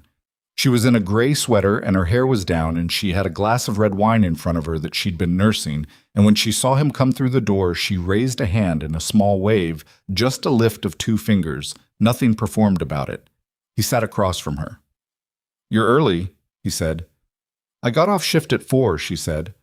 "I went home, showered, realized I had 2 hours to kill, and walked here in 40 minutes. She looked at the wine. "Then I sat here and had a mild internal debate about whether ordering wine before you arrived made me look. It doesn't," he said. "You don't know what I was going to say." "Eager," he said. "And it doesn't. It makes you look like someone who wanted wine." She smiled at that. A waiter appeared and Daniel ordered a beer, and they spent a few minutes on the menu in the comfortable way of people who aren't performing indecision, just actually deciding. When the waiter left, she looked at him directly. "How's the brownstone?" "Getting there," he said. "We finished the masonry on the 2nd floor this week. There's a staircase that needs significant work. The treads are original, which is good, but someone in the 90s painted them white over dark walnut, so there's about a week of stripping ahead of us." "Is it worth it, the stripping?" "Every time," he said. "There's always something real underneath." She nodded, and he thought she wasn't only thinking about the staircase. They ate well. The food was unpretentious and genuinely good. A lamb dish that had been cooking for a long time and tasted like it. Bread that wasn't fancy but was warm. A shared dessert at the end that neither of them had planned on. But the waiter described it, and they looked at each other, and the decision was made without discussion. The conversation moved the way good conversations do when you've already done the hard establishing work and can now just be in it. They talked about her hospital, about a patient she'd had that week who was 91 years old and had shown her a photograph he'd been carrying in his wallet for 70 years. They talked about Maya, who had recently become convinced that she had a genuine future as a competitive chess player despite having learned chess 3 weeks ago. They talked about what Daniel remembered of Brooklyn from 15 years back, before everything had changed, before every block had a different flavor of expensive in it. They didn't talk about Vivian. The name didn't come up. Not by avoidance. It just wasn't relevant to the evening. She had been a thing that happened to both of them, and the thing had resolved. And now they were 2 people at a table in Red Hook with good food between them and no particular need to excavate the past. Walking out at the end of the night, the autumn air cool and direct, Mara pulled her jacket close, and they walked in the same direction for half a block before she stopped at a corner. "This is me," she said, meaning her subway. He'd taken the F. She was taking something else. They stood on the corner for a moment. "This was good," she said. "Yeah." He meant it simply. It was. She looked at him with that careful attention he'd come to recognize, the look that preceded her saying something honest. "I don't want to be cautious," she said. "I've been cautious my whole adult life, and I'm tired of it. But I also—" She stopped. Started again. "I want to do this right, whatever this is." "Me too," he said. "That's exactly right." She nodded, slightly relieved. "Next week?" he said. "Yeah," she said, next week." She went down into her subway, and he stood on the corner for a moment before walking to his own, hands in his pockets, the city doing its perpetual thing around him, and felt something he had no desire to rush past or complicate or explain. Just let it be what it was. They did next week. And the week after that. And then the week stopped needing to be named individually. It wasn't graceful, the beginning of it. They were both people with significant existing lives. She had her shifts and her accumulating exhaustion. He had Maya and a job that required him physically and mentally in ways that left him genuinely depleted by end of day. Their first real argument happened about 6 weeks in, over something so small he couldn't fully reconstruct it afterward. But the shape of it was this. She had made an assumption about his evening that turned out to be wrong, and she'd moved on from the assumption without checking with him, and he'd felt the specific sting of someone deciding something about his schedule without asking. He'd said something about it in a tone that was sharper than necessary. She'd gone quiet. Not the Vivian kind of quiet. Not strategic, not a reframe. Just the quiet of someone who was hurt and was deciding what to do with it. "I hate that you went sharp like that," she said finally. "I know. I'm sorry. I'm not asking for an apology right now. She exhaled. "I made a wrong assumption. I should have asked you first, but the way you said that felt like I'd done something much bigger. He sat with that. You're right, he said. I went harder than the situation warranted. I'm still... He paused, trying to be accurate. I think I'm still recalibrated wrong from before. From someone who made decisions about my life without asking. You made a small, wrong assumption. That's not the same thing. She looked at him. I appreciate you knowing the difference. I do know it, he said. I just didn't act like I did in that moment. Okay? A pause. I'll ask next time. And I'll try not to make you feel like a small mistake is a capital offense. They sat with that, and then she said, This is a weird conversation to have sober. And he laughed, and it broke open, and they were on the other side of it. He thought about that conversation for a long time afterward, not with anxiety, but with something like respect for the fact that they'd had it. The willingness to name the ugly thing clearly and then stay in the room while it got worked out. He'd been in enough relationships to know that the argument wasn't the problem. The argument was just information. What you did with it was the thing. What they did was stay. Maya met her in December. He hadn't rushed it. He'd thought carefully about timing, talked to his therapist about it, talked to Jess about it with the particular care that co-parenting required. Because Jess had opinions about who was around their daughter, and those opinions deserved consideration, regardless of the personal history between them. Jess had been unexpectedly measured about it. She'd asked a few direct questions, the way Jess always did, and he'd answered them directly. And at the end she'd said, If she's good to Maya, that's what matters. Maya characteristically had her own approach to the whole thing. They met at his apartment on a Sunday afternoon, low-key by design. Mara came over, he made lunch, nothing ceremonial about it. Maya had been told there would be a friend of Daddy's for lunch, which was accurate. Maya sat across from Mara at the kitchen table and regarded her with the particular unfiltered assessment of a child who has not yet learned to disguise evaluation as politeness. Are you the nurse? Maya asked. I am, Mara said. The one who thinks cilantro tastes like dish soap. Mara glanced at Daniel, then back at Maya. Your dad told you that? He said hi from you once, about the cilantro and the dish soap. Maya appeared to be filing this against Mara's permanent record. I like cilantro. Do you? Mara said. I put it on everything. That sounds like a personal choice I respect and disagree with. Maya considered this seriously. Have you tried it a lot of times? Enough times to know. My dad says you're not allowed to say you don't like something if you've only tried it once. That's fair, Mara said. I've tried it more than once. My conclusion is the same. Maya seemed to find this acceptable. Not agreement, but intellectual honesty, which she apparently valued. She moved on to other questions. What was the worst thing about being a nurse? Whether Mara had ever seen a broken arm in real life. Whether she thought dinosaurs would be scary or just interesting if they were alive today. Mara answered all of these with straight-faced seriousness. The worst thing was the paperwork, which Maya found disappointing. The broken arm question got a detailed and apparently satisfying answer. On the dinosaur question, Mara said she thought most people would find them interesting for about 45 seconds and then deeply terrifying for the rest of their lives, which made Maya laugh in a way that suggested she found this analysis correct. After lunch, Maya went to her room to do something involving her chessboard, which she was still convinced she was going to master, and Daniel stood at the kitchen sink rinsing plates while Mara leaned against the counter with her coffee. She's incredible, Mara said quietly. She's a lot, he said. But yeah. She looked at me like she was taking inventory. She was, he said. She does that. He paused. She'll remember everything you said today. 3 months from now, she'll bring up the dinosaur conversation.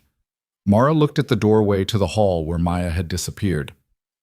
I hope she does, she said. He looked at Mara then, standing in his kitchen, coffee in both hands, the winter light through the window, his apartment around her. And he thought, this is the difference. This is what it feels like when someone is actually present in your life instead of managing their passage through it. He didn't say any of that. He finished rinsing the plates and she came and stood next to him and they finished the dishes together, shoulder to shoulder in a kitchen that wasn't big enough for 2 people to do dishes comfortably, and neither of them moved to give the other more space.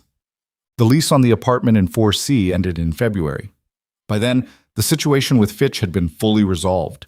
His management company had put nothing further in writing about the vacate notice, and Renata had confirmed that their documentation was clean and complete should anything ever resurface. Vivian's attorney sent one more brief letter in November, disputing the characterization of the notice as fraudulent, using careful language that disputed without denying. Renata read it and said, "She knows she's exposed. This is her drawing a line and hoping no one steps over it." They didn't step over it. They didn't need to. The letter they'd sent had done what it was meant to do. Named the thing, put it on record, made clear that two people had seen exactly what happened. That was enough. When Mara's lease ended, she moved to a smaller apartment in Prospect Heights. It was genuinely hers. She'd found it herself, signed the lease alone, chose every item that went into it. She sent Daniel a photo the day she got the keys. An empty room, bare floors, afternoon light slanting through old windows. "Mine," she wrote. Just that word. He typed back, "Yes, it is." He helped her move on a Saturday in February, along with two of her nurse colleagues who were built for this kind of work. It was cold and someone dropped a box on the stairs, and the furniture arrangement in the bedroom required 3 attempts and a significant conversation about the relationship between functional and aesthetic, during which Mara held her ground about where the dresser went and turned out to be right. They ordered pizza at 7 and sat on boxes and ate it straight from the box. And one of the nurses, a tall woman named Cressida, who had clearly been watching Daniel and Mara interact all day, leaned over to Mara at some point and said something in a low voice, and Mara shook her head and said, "Stop," but she was smiling. He did not ask what Cressida had said. He could guess. "Oh, so..."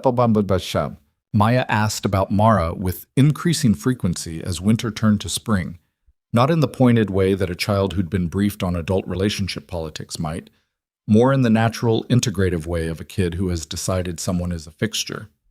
"Is Mara coming on Saturday? Can I show Mara my chess opening I learned?" Mara said the dinosaur thing. Do you think she meant the really big ones or also the medium ones? He had the conversation with Mara about this in the spring, walking through Prospect Park on a Sunday afternoon, the trees doing the thing they do in April when they commit to being green again. "Maya talks about you a lot," he said. "I know. You tell me." Mara smiled, looking ahead. "I talk about her too, apparently. Cressida told me I mentioned Maya 3 times in one shift briefing. Is that okay with you? The way it's going?" She looked at him. "What are you actually asking?" "I'm asking if you're in this," he said. "Actually in it. Not as a question of doubt. I don't doubt it. I just want to say it out loud and have you say it out loud." She stopped walking.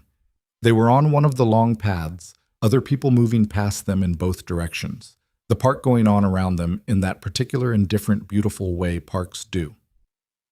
"I'm in it," she said, simply, directly, looking at him with those dark, steady eyes. "I'm completely in it, Daniel. I'm not going anywhere." "Okay," he said. "Okay," she said. They kept walking. He thought, as he walked next to her in the April park, about the specific kind of love that arrives not like a revelation, but like a recognition. The moment when you realize the thing you've been building with another person has become something that you couldn't dismantle even if you tried, not because it's permanent in some grand abstract sense, but because it has become part of the structure of your actual daily life. The texture of it. The way her name on his phone was different from any other name. The way she took up space in his kitchen in a way that felt right rather than like an intrusion. The way Maya said her name as if she'd always known it. He thought about standing outside apartment 4C with a cardboard box that weighed 11 pounds. The Rain building behind him. Knocking twice the way he always had because Vivian didn't like doorbells. He thought, I walked into a building to close a door, and the door that opened was a different one entirely. 2 years passed. The way time passes when you're not waiting for something, faster than you expect, and fuller. The Carroll Gardens brownstone was completed in March of the 2nd year. Daniel stood in the front room on the last day, the renovation done, the original features restored. The plaster moldings, the walnut floors, the staircase he'd spent a week stripping back to what it had always been underneath. The clients walked through and said the right things, and he stood in the hallway afterward and felt the particular satisfaction of work completed honestly, the way a building feels when you've been true to what it was. Marco shook his hand and said, "Good one," which from Marco was a standing ovation. Mara had started taking on day shifts more regularly. A calculated decision to reclaim some hours of normal human existence, she'd said, and also because the ER night shift had started affecting her sleep in ways that were no longer sustainable. She was working toward a nurse practitioner certification, studying on her days off, occasionally sending Daniel text messages at odd hours that read like someone trying to explain a complex pharmacological concept to themselves by explaining it to someone else. He had learned more about medication interactions than he had ever anticipated knowing. He liked knowing it. He liked that there was room in his life for that kind of accumulation, the specific knowledge that belongs to someone else's expertise and becomes yours only because you live close enough to them. Maya turned 9 in the spring and had abandoned chess for an equally intense period of interest in geology, which meant the apartment now contained a growing collection of rocks that she cataloged with a small notebook. She'd met Mara's colleague Cressida at a birthday dinner and had asked Cressida with complete seriousness whether it was true that the human skeleton replaced itself over time, and Cressida had looked at Mara and said, "I see what you mean." And Mara had looked quietly pleased. Things were not always easy. He and Mara had real disagreements that took real time to work through. She had a tendency to retreat into competence when she was stressed, to become very efficient and closed off. And he had to learn the difference between when she needed space and when she needed him to stay close anyway. He had his own things, a stubbornness that occasionally looked like stability and occasionally looked like refusal, a tendency to take on more than he could hold and then feel that silently until it became obvious. They were not a movie version of a couple. They were two people with their own damage and their own histories learning to navigate around each other's sharp edges without pretending the edges weren't there. There were nights when he drove home from a long day and found her asleep on the couch with a textbook open on her chest, and he took the textbook off and put a blanket over her without waking her, and it was not romantic in any stage sense, but it was intimate in the real sense, the intimacy of being trusted with someone's ordinary vulnerability. There were mornings when she made coffee before he was up and left a cup on the counter for him, always slightly too strong because she drank it that way and still hadn't calibrated for his preference. And he drank it anyway because it was there, and because she'd left it, and because some accommodations are easy. There were hard weeks, and there were good weeks, and there were unremarkable weeks that accumulated into the comfortable, uneven, genuine fabric of a life, shared between two people who had chosen to keep choosing each other. Vivian Hart did not resurface in any meaningful way. She existed somewhere in the city. Possibly, probably. It was a big city that held its inhabitants in separate compartments, but she had made no contact with either of them after the attorney correspondence.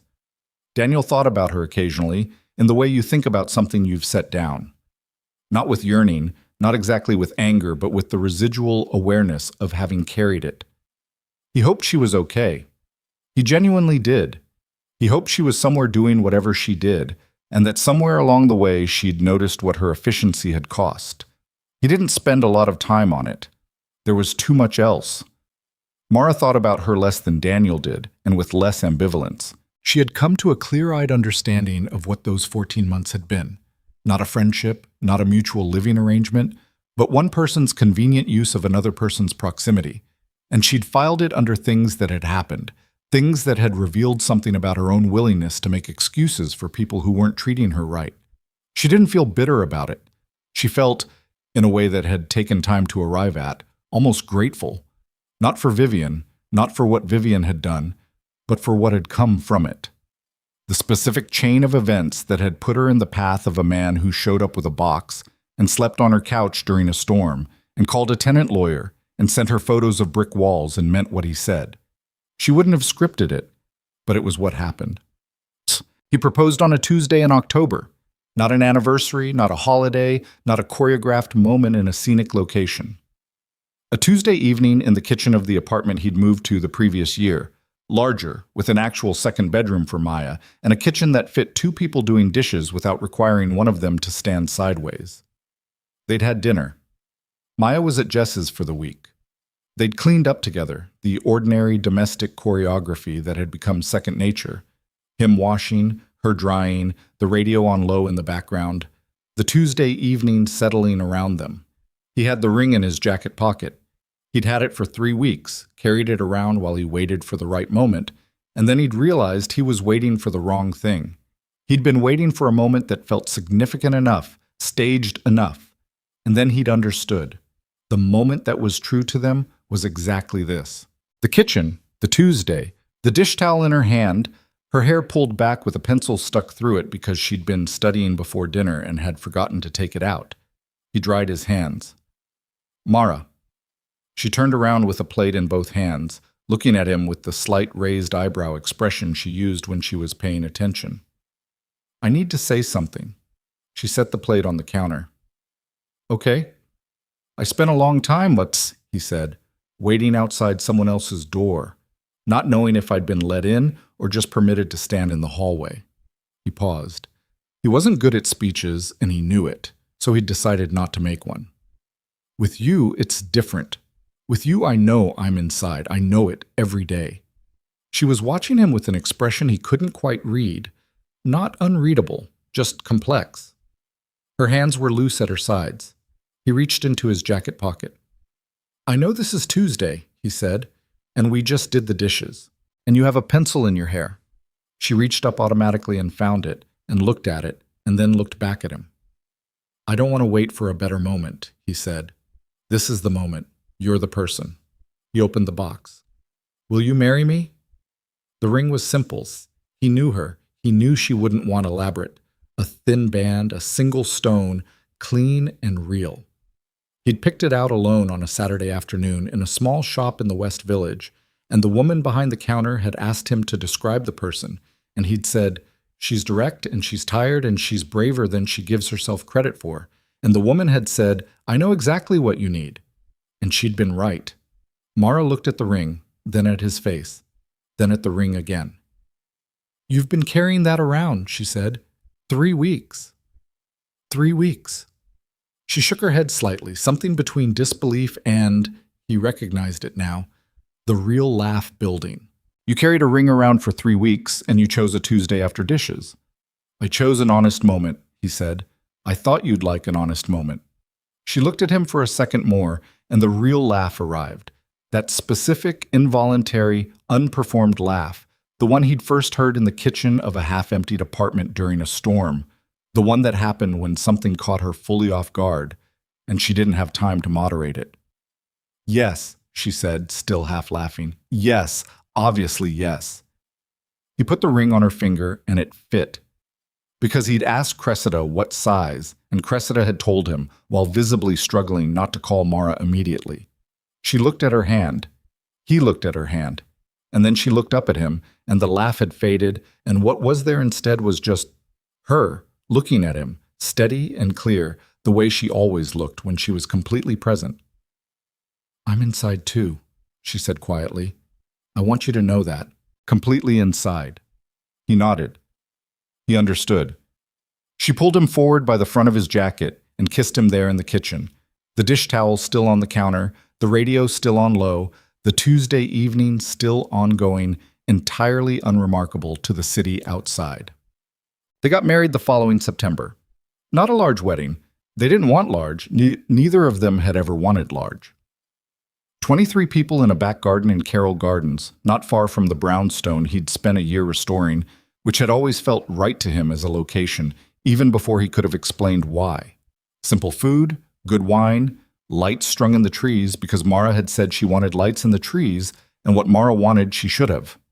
Maya wore a dress she had chosen herself, dark blue, which she felt was a more serious color for a serious occasion. And at some point during the evening, she climbed onto a chair to be at eye level with Mara, and said something in her ear that Daniel couldn't hear. Mara pulled back and looked at her with that careful, attentive look that she gave Maya when she was taking her seriously, which was always, and said something back. And Maya nodded with great solemnity and climbed down and went back to terrorizing the appetizer table. He asked Mara later what Maya had said. She said she was glad you found me, Mara told him, and that she'd known since the cilantro thing that I was going to be okay. He laughed and felt at the same time the specific warmth of being known by his daughter, being seen clearly by her, and the accumulating richness of this life he was now fully inside. Cressida gave a toast that was funny and genuine and made exactly 2 people cry, which seemed like the right number.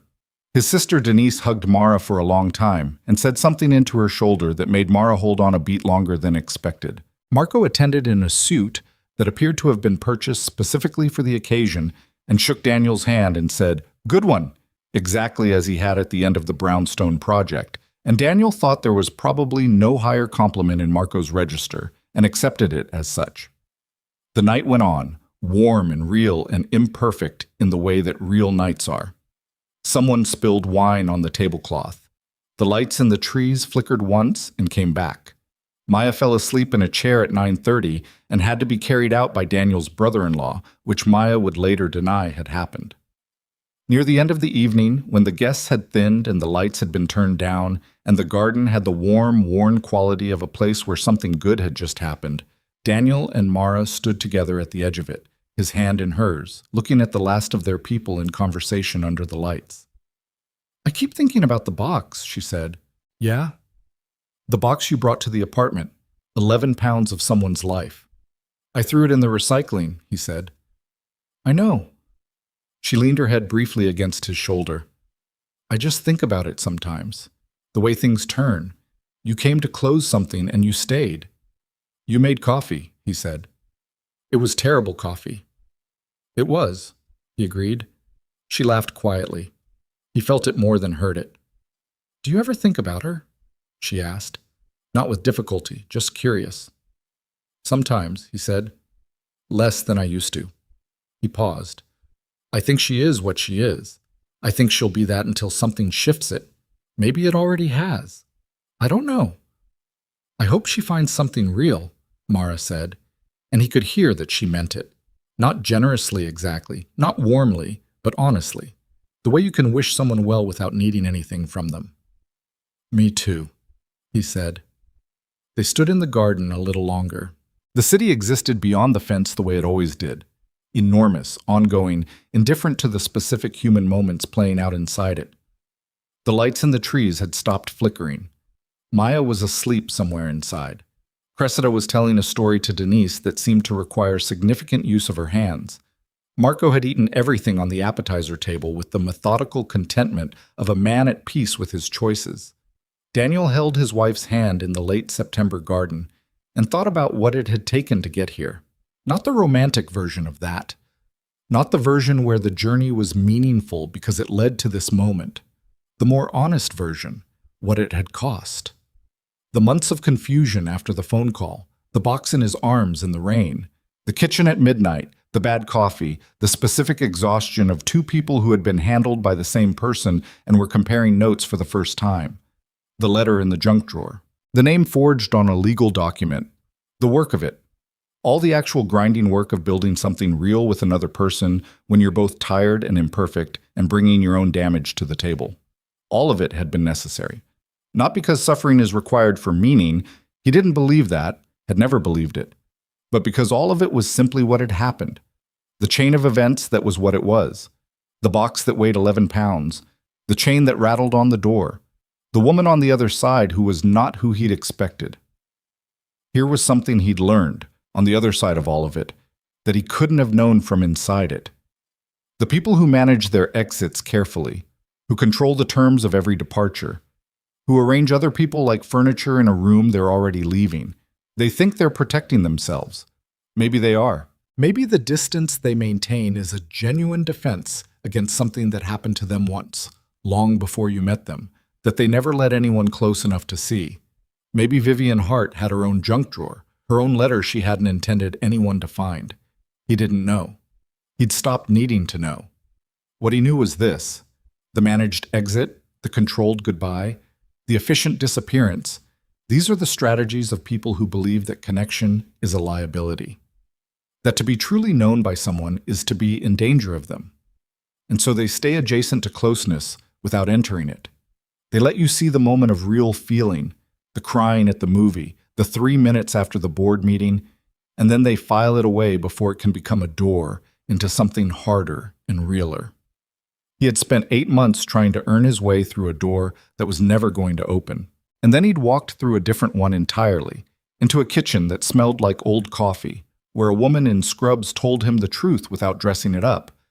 And that was the thing. That was the whole thing.